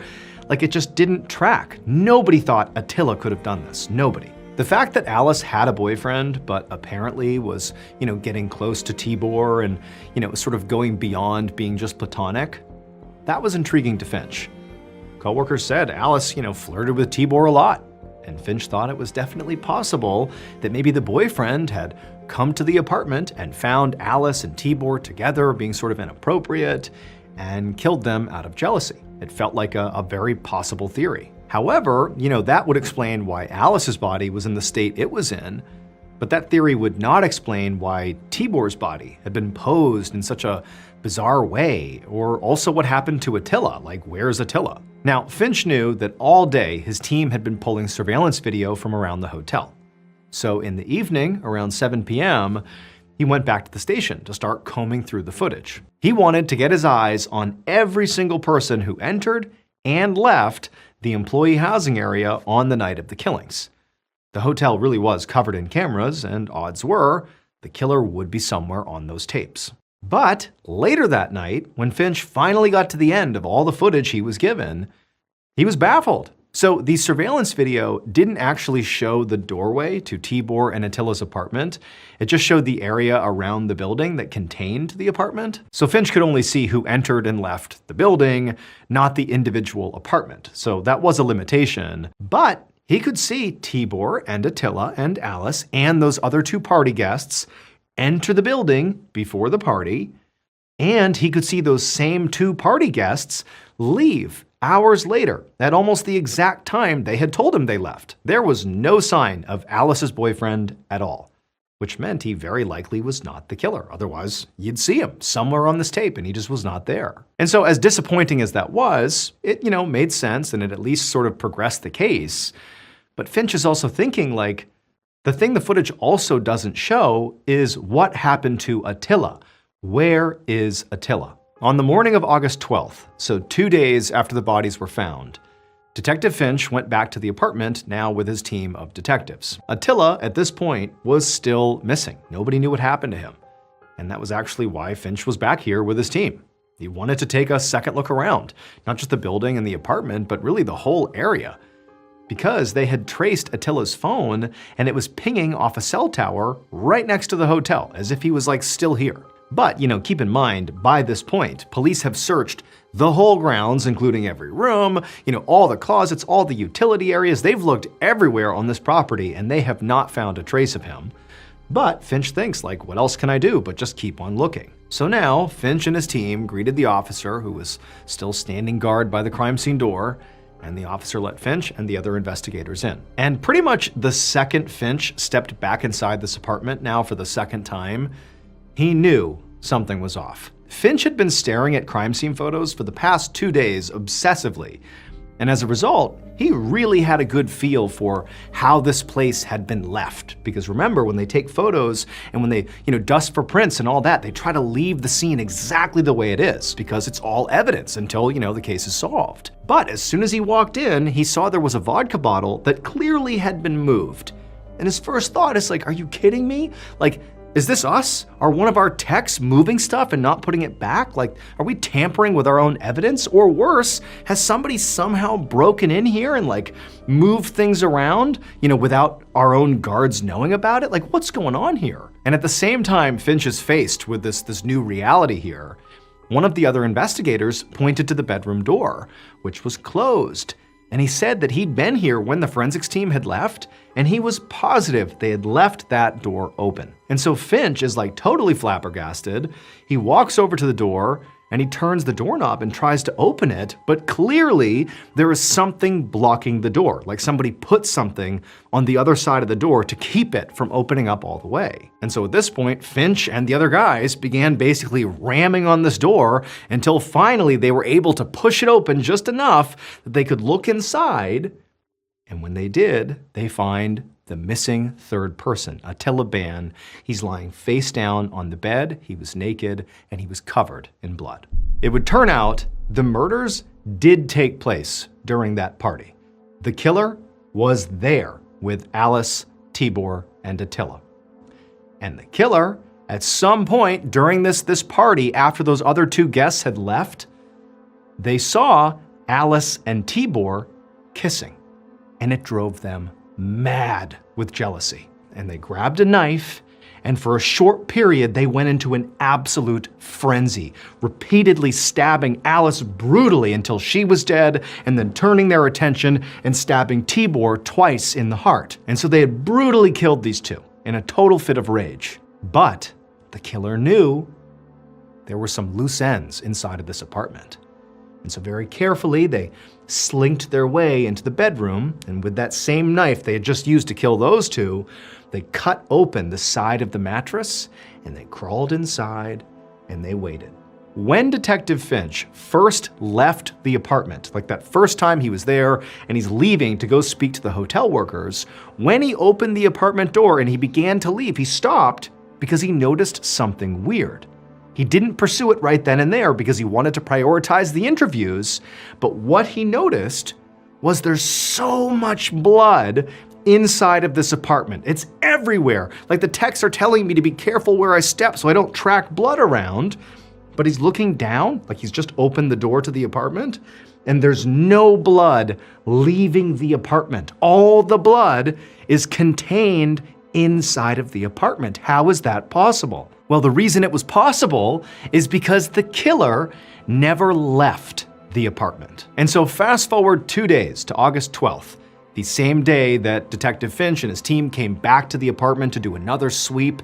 So earlier that same day, the killer is still inside the mattress, but they know now they have to deal with Attila. And so very carefully, the killer slides out of the mattress they've masterfully been hiding in for the past 2 days undetected. And for reasons not fully understood, they ended up moving some things in the apartment, like that vodka bottle that was moved.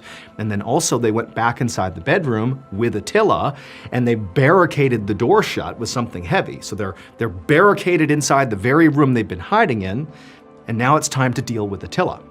And so the killer gets on the mattress, and they take their own clothes off, and they cut their wrists. Because it turns out the killer was Attila. They are the same person.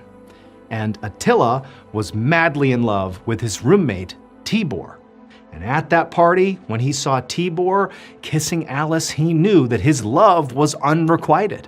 And it threw him into a rage, and he stabbed and killed both of them. And then he sort of arranged Tibor, his love, in this sort of strange position, which probably was because he had such strong feelings for him. And then also when he attempted to take his own life 2 days later, when he staged his own death on the bed there, he sort of arranged himself in the same pose. But again, he didn't die. And so after Finch and his detectives broke into the room, they found Attila. They were able to get him to a hospital and treat him. And then once he was stable, he was arrested, found guilty of the murders, and sentenced to 26 years in prison.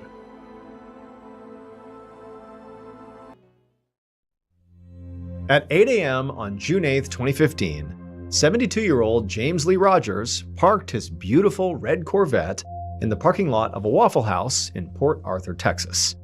And as he pulled that car into the lot, James, he just felt so proud to be driving this vehicle. This was a 2007 C6 Chevy Corvette, pristine condition, and it was exactly the car that James had been dreaming about like his whole life. It drove amazing, it looked incredible, and more than that, it had all these modern elements to it. It didn't even have regular door handles. Everything was like push buttons and electric. To him, owning this car was like owning a really flashy sports car, and he thought that, anybody who saw him driving it, they knew this guy had made it. And on top of having this really cool car, James also had like a pretty awesome life here in Port Arthur. He had lots of family in the area. He had grown up here. He loved living here, but he also really loved this particular Waffle House. It was where he went basically every morning in his flashy car to get his coffee. But, it wasn't just their coffee that he was drawn to. It was the wait staff. It was the regulars who went to this Waffle House. This had become like a sort of second home for him, and he really looked forward to coming here basically every day. And so he parks his Corvette, he gets out, and before he walks into the restaurant, he has to tell his dog, he brought his dog along, Leia, this cute little dog, to stay in the car because the dog was not allowed in the Waffle House. This was something he knew, but it was going to be quick. So he told Leia, to be a good girl and stay in the car. Don't rip it up. This is his dream car. She was a very good dog. And so she sat down, he shut the doors, used the electric push buttons to do it. And then once he knew his dog was secure, into the restaurant he went. Once he got inside, James took his usual seat at the counter where his friend MJ was already sitting. MJ was in his 60s, and like James, he was also a fixture at this Waffle House. And so the two immediately began chit-chatting about the weather and their kids. And then at some point, James ordered his coffee and used that as a chance to catch up with some of the waitstaff that he spoke to every morning. And then eventually more regulars began filtering in and out, and James made a point to chat with them and laugh with them as well. I mean, again, this was like his second home. And in fact, on this particular day, there were so many people that he wanted to talk to coming in and out of the restaurant that he decided, you know what, my dog's fine out there. I've only been in here for a few minutes. I'm going to order some food as well. However, right after James ordered his food, he turned and he looked out the window into the parking lot. And even though he couldn't actually see his Corvette, he could see that it was extremely sunny and very hot outside. Like he knew that when he showed up, but I mean, he's looking out there and it just looks like a desert out there. It's so hot and like there's nobody out there. It's just cars getting blasted by the sun. And he's thinking like Leia's out there. And even though he had the AC on when he pulled up, and so, likely his Corvette was still a little bit cool, there was no way that it was particularly comfortable in his car right now. And so before his food showed up, James turned to MJ and just said, "Hey, I'm going to be right back. You want to just like hold my seat? I'm going to go out and check on something." And MJ, who was kind of busy talking to other people, he's like, "Yeah, go ahead. I'll save your seat." And then James left the restaurant to go check on Leia. And so James, after leaving the Waffle House, he sort of ran around the corner out of view of where he had been sitting, and he went over to his beautiful dream car. And as soon as he walked up to the window, he could see that Leia was, very excited inside, happy to see James again. And, just for good measure, even though he now knew his dog's okay, he climbed inside the driver's seat and shut the door, and he turned around and he pet his dog, and he could tell the temperature inside the car was not that bad. And so he was only going to be in the restaurant for another 15, 20 minutes tops. She'd be okay. However, after only having sat inside his car for a matter of maybe like 30 or 60 seconds, he felt himself getting really hot. I mean, it was definitely not cool inside the car, and the sun's burning through the windows. And he just was like, you know what? This is not responsible to leave my dog in here. I can't do this. And so even though he had placed his order for food, he figured he could go in there, cancel the order. He was a regular. They'd understand. He could have one more sip of coffee, but that was it. He needed to get back out here and basically put the AC back on and get him and his dog back into the comforts of their own home. But when James pushed that super fancy button on his car door that he was sort of so proud of how modern his vehicle was, when he pushed it to open his door, nothing happened. And so James, he's just staring at the door in confusion because this has never happened before. And so he starts pushing it a few more times, but again, nothing happened. And then after a few moments, when this car door was not budging, James reached across and started pushing the button on the passenger side door to see if maybe it was just an issue with, his door. But no, that door wouldn't open either. And so finally, he decided he would just try to turn the car on to see if maybe that would help. But he couldn't get his car to turn on. The Corvette was completely dead, and James had no idea why. But he knew this was not good because, this car, because it's so modern, didn't have normal handles. They really were all electric, all buttons. And so if these buttons aren't working and all the windows are up, what do you do? How do you get out? And so James, he's starting to stress out about what's going to happen here? Is he going to have to break a window of his beloved vehicle here? Is that what he's going to have to do? And also, how crazy is that? How could he have wound up in this position?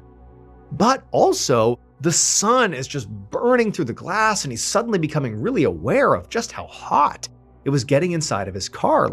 This is sort of becoming an emergency really quickly. I mean, because again, he can't even turn on the car, so he can't turn on the AC. He's inside of an oven at this point. And so James instinctively reached for where his phone would normally be, but it wasn't there.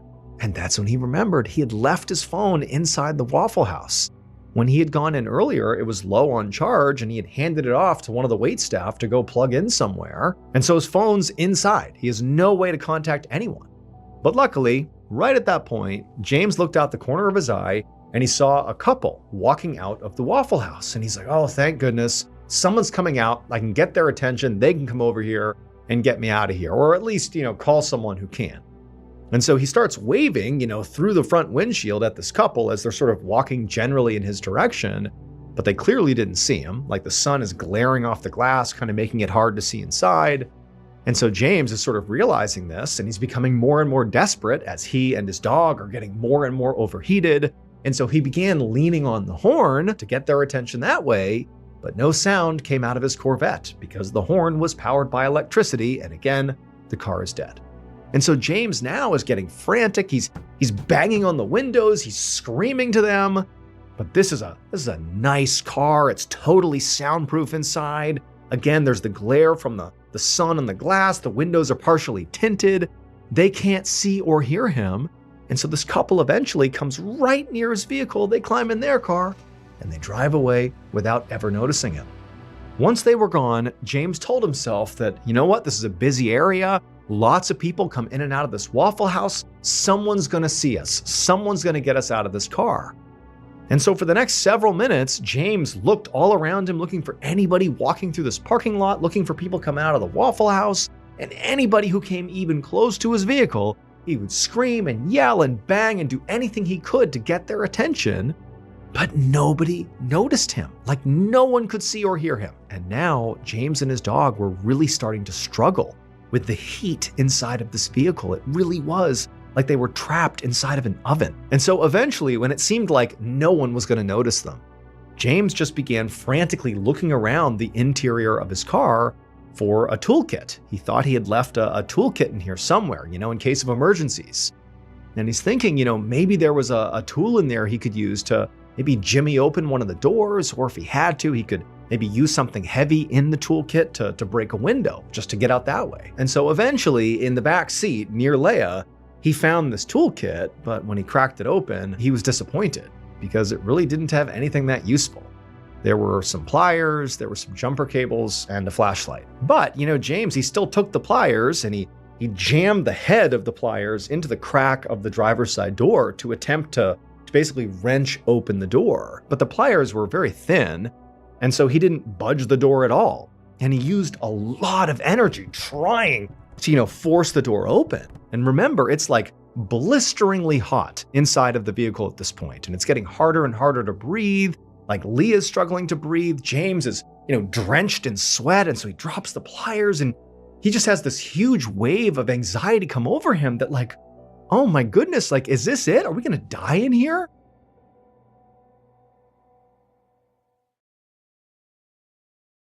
And so as like this crushing reality is coming down on him, James has this adrenaline surge, and he leans back in his seat and he starts kicking as hard as he can against the glass with his feet to try to break open the windshield or kick open the driver's side window. But amazingly, despite all of his energy going into this, he didn't crack the window at all. Like it felt like he was kicking a concrete wall. There was no budge, nothing. And so again, after exerting even more energy and now sweating even more, and it's getting harder and harder to breathe, James took those pliers and he's really gassed, he can barely breathe, and he starts smashing the head of the pliers into the window. That didn't do anything. So it's like, I can't do anything to get out of this vehicle. And so James, he sort of just like lays back in the driver's seat, which he had reclined at this point, and he's panting, he can barely breathe, he's opened up his shirt a little bit, and he's looking back at his dog, and she's really struggling, and he's just like, I can't believe this is happening. And as he's laying there, he sort of looks towards the front of the car, and his eyes land on the glove box in front of the passenger seat. And it was like, oh my goodness, how could I forget?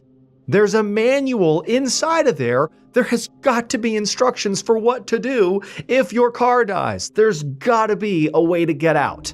Like, it's gotta be in that manual. And so suddenly, having all this energy, James sat up, he opened up the glove box, and he pulled out this manual that he had never read before. I mean, he had no reason to, but he opened it up and he began looking through it, looking for, the section that would explain what to do in case of, total power outage and you're stuck inside the vehicle. But like as he's looking at the pages, like his vision's swimming, it's so hot, he's so tired, and it's all this little text, it's hundreds and hundreds of pages, and like nothing explained the situation. It was like so not user-friendly. And so James, he's flipping through all these pages, and even just the act of turning the page was becoming so laborious. Like he is just beginning to shut down. I mean, he's basically dying inside of an oven, and he can barely turn the page. And then before long, after about a quarter of the way through, it's like he couldn't see anymore, and he literally just like he couldn't turn the page anymore. He had no strength left. MJ, so James's buddy, the guy in his 60s who was also a regular at the Waffle House, he's inside the Waffle House. He's having his breakfast and his coffee. He knew James had stepped out. He was going to be right back, and he did not come right back. But he figured no big deal. Like, he probably got caught up with something. Maybe he forgot that he had ordered food. But, MJ, he's got all these reasons for why James has not come back to the restaurant. And also, MJ, being a regular, he's chatting it up with other people. He's not really even aware of the fact that James has not come back inside the Waffle House. And eventually, after MJ had had his coffee and his food, he's getting ready to maybe make an exit himself when two employees come running in the front door of the Waffle House. And so everybody turns to these employees who clearly are sort of making a scene here, and they're like, what's going on? And the employees, they're like, we just saw James. He's asleep in his car, and we can't open the doors. We slammed on the windows, but he's not reacting. At this point, MJ felt sick to his stomach because he suddenly realized when he looked at his watch, it had been 4 hours since James had gone outside saying he'd be right back. Now, MJ, he got caught up doing other things, and he was in here all the time. He loved being here. Time flew when he was in here, but even he didn't understand how much time had passed. And he's thinking oh my gosh, what's happened to James? And so MJ jumps out of his seat and he runs outside into the blistering heat. He goes around the corner to the red Corvette. He sees, through the tinted glass, there's James inside of the vehicle. He starts hitting on the window, but there's no answer. James isn't moving. And so MJ calls 911. It would turn out when James bought the red Corvette, it really was like his dream car. He fell in love with it. It was beautiful. It was flashy. It oozed status. It had all this new tech. It looked so expensive. It was perfect. And James, he didn't just, buy this car and that was it. After he had it, he obsessed over it. He learned every little detail about it. He took great care of it. He drove it everywhere. This was like his child. But despite, really obsessing over the car, he never learned one really important thing about this car, which is what do you do if you happen to be inside of the vehicle with the windows rolled up and your power goes out? Because the doors are not regular doors. They're powered by buttons. They're electrical. And if you have no power, you can't open them, as he found. Well, it turns out there's actually a lever under the driver's seat that once you pull it up, it pops open the driver's side door and you can get out, no matter if there's electricity or not. But that information was buried on page 80 of that owner's manual that he had pulled out and begun flipping through, but he was so delirious from heat exhaustion, he couldn't get that far into the manual. He's combing through all this really dense text. He made it about a quarter of the way through when unfortunately he and his dog Leia died from heat exhaustion. James's family filed a wrongful death case with Chevrolet, the maker of the Corvette, in 2018, but the case was dismissed. Chevrolet still makes Corvettes with these special electric doors, and there have been numerous additional incidents of people getting locked in and trapped. But in more recent Corvette models, the manuals have the information about the door's release lever much closer to the front of the manual.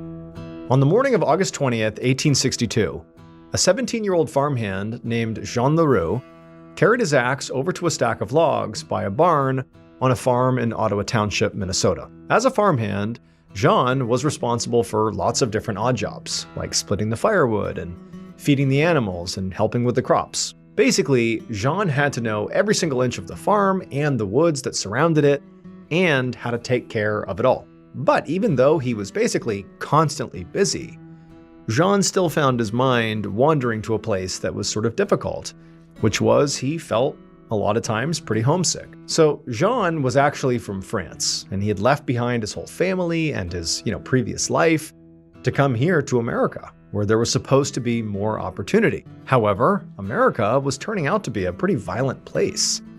The country was currently fighting the Civil War. And on top of that, the area specifically where Jean lived was pretty much like the frontier. And so there were these constant territorial disputes and virtually no law enforcement. So just a really dangerous place. But more than any dangers he faced, Jean just really missed his family, especially his mom. So he spent basically every spare minute he had, which was, few and far between, sitting out in the woods by this one particular just huge, beautiful oak tree.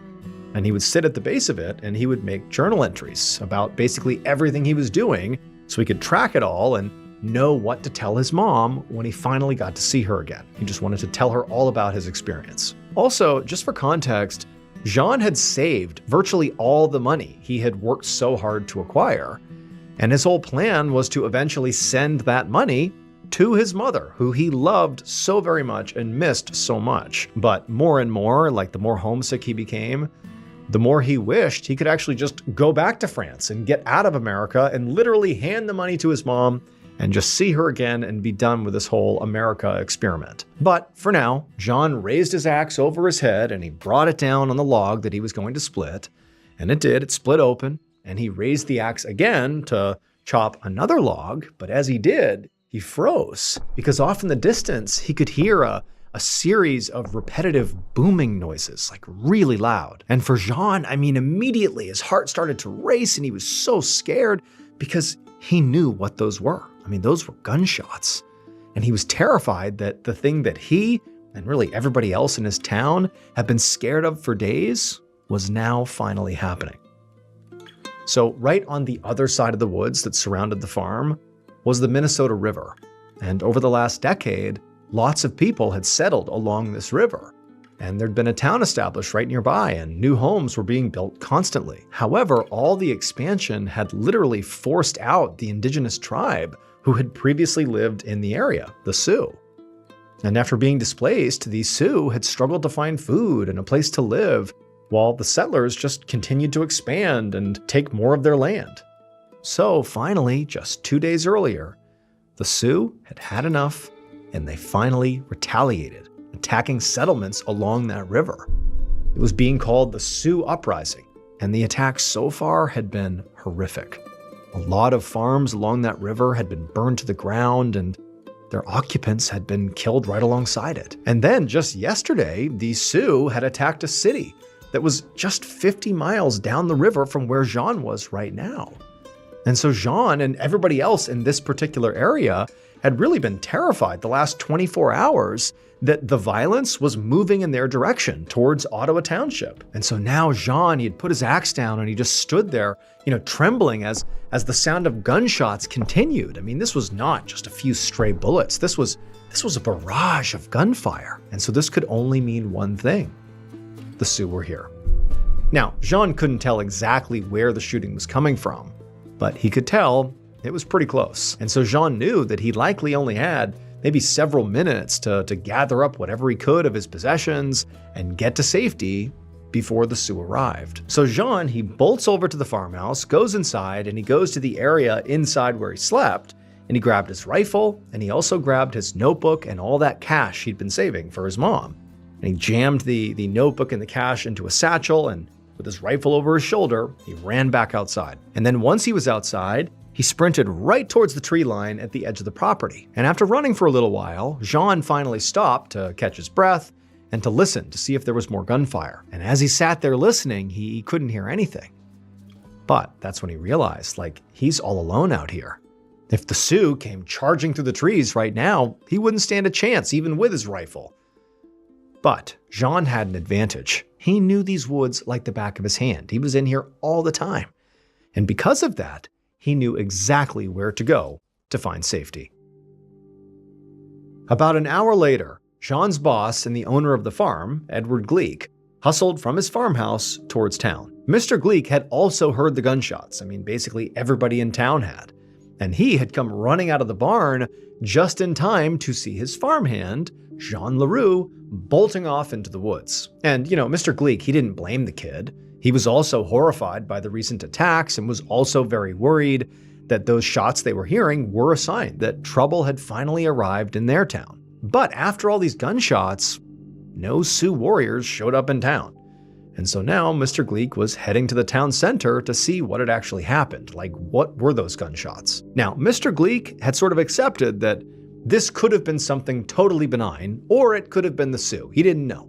But he was just going to find out. He was rational, he was calm, despite, the risks here. But when he got into the town center, all he could see was just chaos. Many of the area's residents were out running around, carrying trunks and bags and all their belongings like they were fleeing the area, much like Mr. Gleek's farmhand, Jean Leroux, had looked like he was doing. However, it didn't take long for Mr. Gleek to hear what had happened, and it was not an attack by the Sioux. Those people running around like maniacs, fleeing the area, they just hadn't heard the real story yet. They were sort of operating like there was an attack coming. So apparently, a group of American soldiers had been riding on a boat up the Minnesota River, and for some reason, they just gotten overly excited and began firing their guns repeatedly. So those were gunshots. And unfortunately, because they were gunshots, they completely freaked out all the residents around the river because of this growing threat of the Sioux attacking. But fortunately, at least in this case, there were no attacks. This was just an unfortunate event. And so after hearing this, Mr. Gleek went back to his farm to find Jean and tell him that, everything was actually just fine. But when he got there, Jean still had not come back yet. And when Mr. Gleek went into the woods to go look around for him, he couldn't find him. Now, Mr. Gleek figured that Jean would eventually find out what happened, much like everybody else in town. Not everyone had the news yet. And so at some point that day, he was bound to return. But by the time night fell, Jean still had not come back. And then the next day, Jean didn't come back. And the next day, and the next day, he just didn't come back. And so finally, after repeatedly searching his property and asking all over town if anybody had seen Jean, Mr. Gleek finally came to the conclusion that Jean must have fled because of this Sioux attack, and then likely gone back to France to be with his mother, something he knew he wanted to do anyways. Maybe this was his excuse. 57 years later, on a morning in July of 1919, Mr. Gleek sat on his porch looking out over his farm, the same farm that Jean had been a farmhand for 57 years earlier. Mr. Gleek was old now, and so he could no longer actually physically work on the farm himself. So instead, he had to hire entire crews to do various jobs. And in fact, right now, he had a whole bunch of workers out in the woods clearing away some dead brush for him. And so as Mr. Gleek is just kind of surveying his property, he notices a worker come running out of the tree line and starts waving at Mr. Gleek really frantically, like he had something really important to say. And then as the man got closer, Mr. Gleek could see that this worker looked terrified. And before Mr. Gleek could ask what had happened, the worker, whose face was, white as a ghost, said Mr. Gleek needed to come and see something. And so Mr. Gleek, who was, very intrigued at this point, managed to haul himself up, and he slowly hobbled off into the woods with this worker. And as he got to where the rest of the crew was, inside the forest, he saw that they were all mostly gathered around this very large, recently downed oak tree. And the whole group was very quiet and tense, and they were all just staring at a section of this tree that had split open. When Mr. Gleek joined the group and looked at this particular section of the trunk of this tree, this hollow part, at first he didn't even know what he was staring at. It was just this hollowed out sort of split section of the tree, and there was a few items that didn't belong there that were inside of it, like a cache of sorts. But then he sort of fixated on one particular item, and that's when he understood why the group was just so stunned. And as he stared and sort of took in what he was seeing, he suddenly became utterly horrified. It would turn out, when Jean ran off into the woods 57 years earlier, he used his intimate knowledge of the farmland and the surrounding woods to escape what he thought was a very dangerous situation. And he did that by hiding. Jean knew that oak tree where he would always go when he would write in his notebook happened to have a hollow trunk. And he figured he'd be just the right size to crawl inside of there and stay in there hidden until the Sioux were gone. And so Jean had made it to the tree, and he had wedged himself inside of there, totally out of view. And then unfortunately, he got stuck. From inside the trunk of the tree, Jean had managed to write one last letter to Mr. Gleek, saying that he couldn't get out, he was stuck. And if he did die here, to please give all his money to his mother in France. And so decades later, when Mr. Gleek's workers cut that big oak tree down, what they found inside of the hollow trunk was Jean's gun, his money, his notebook, and his mummified body.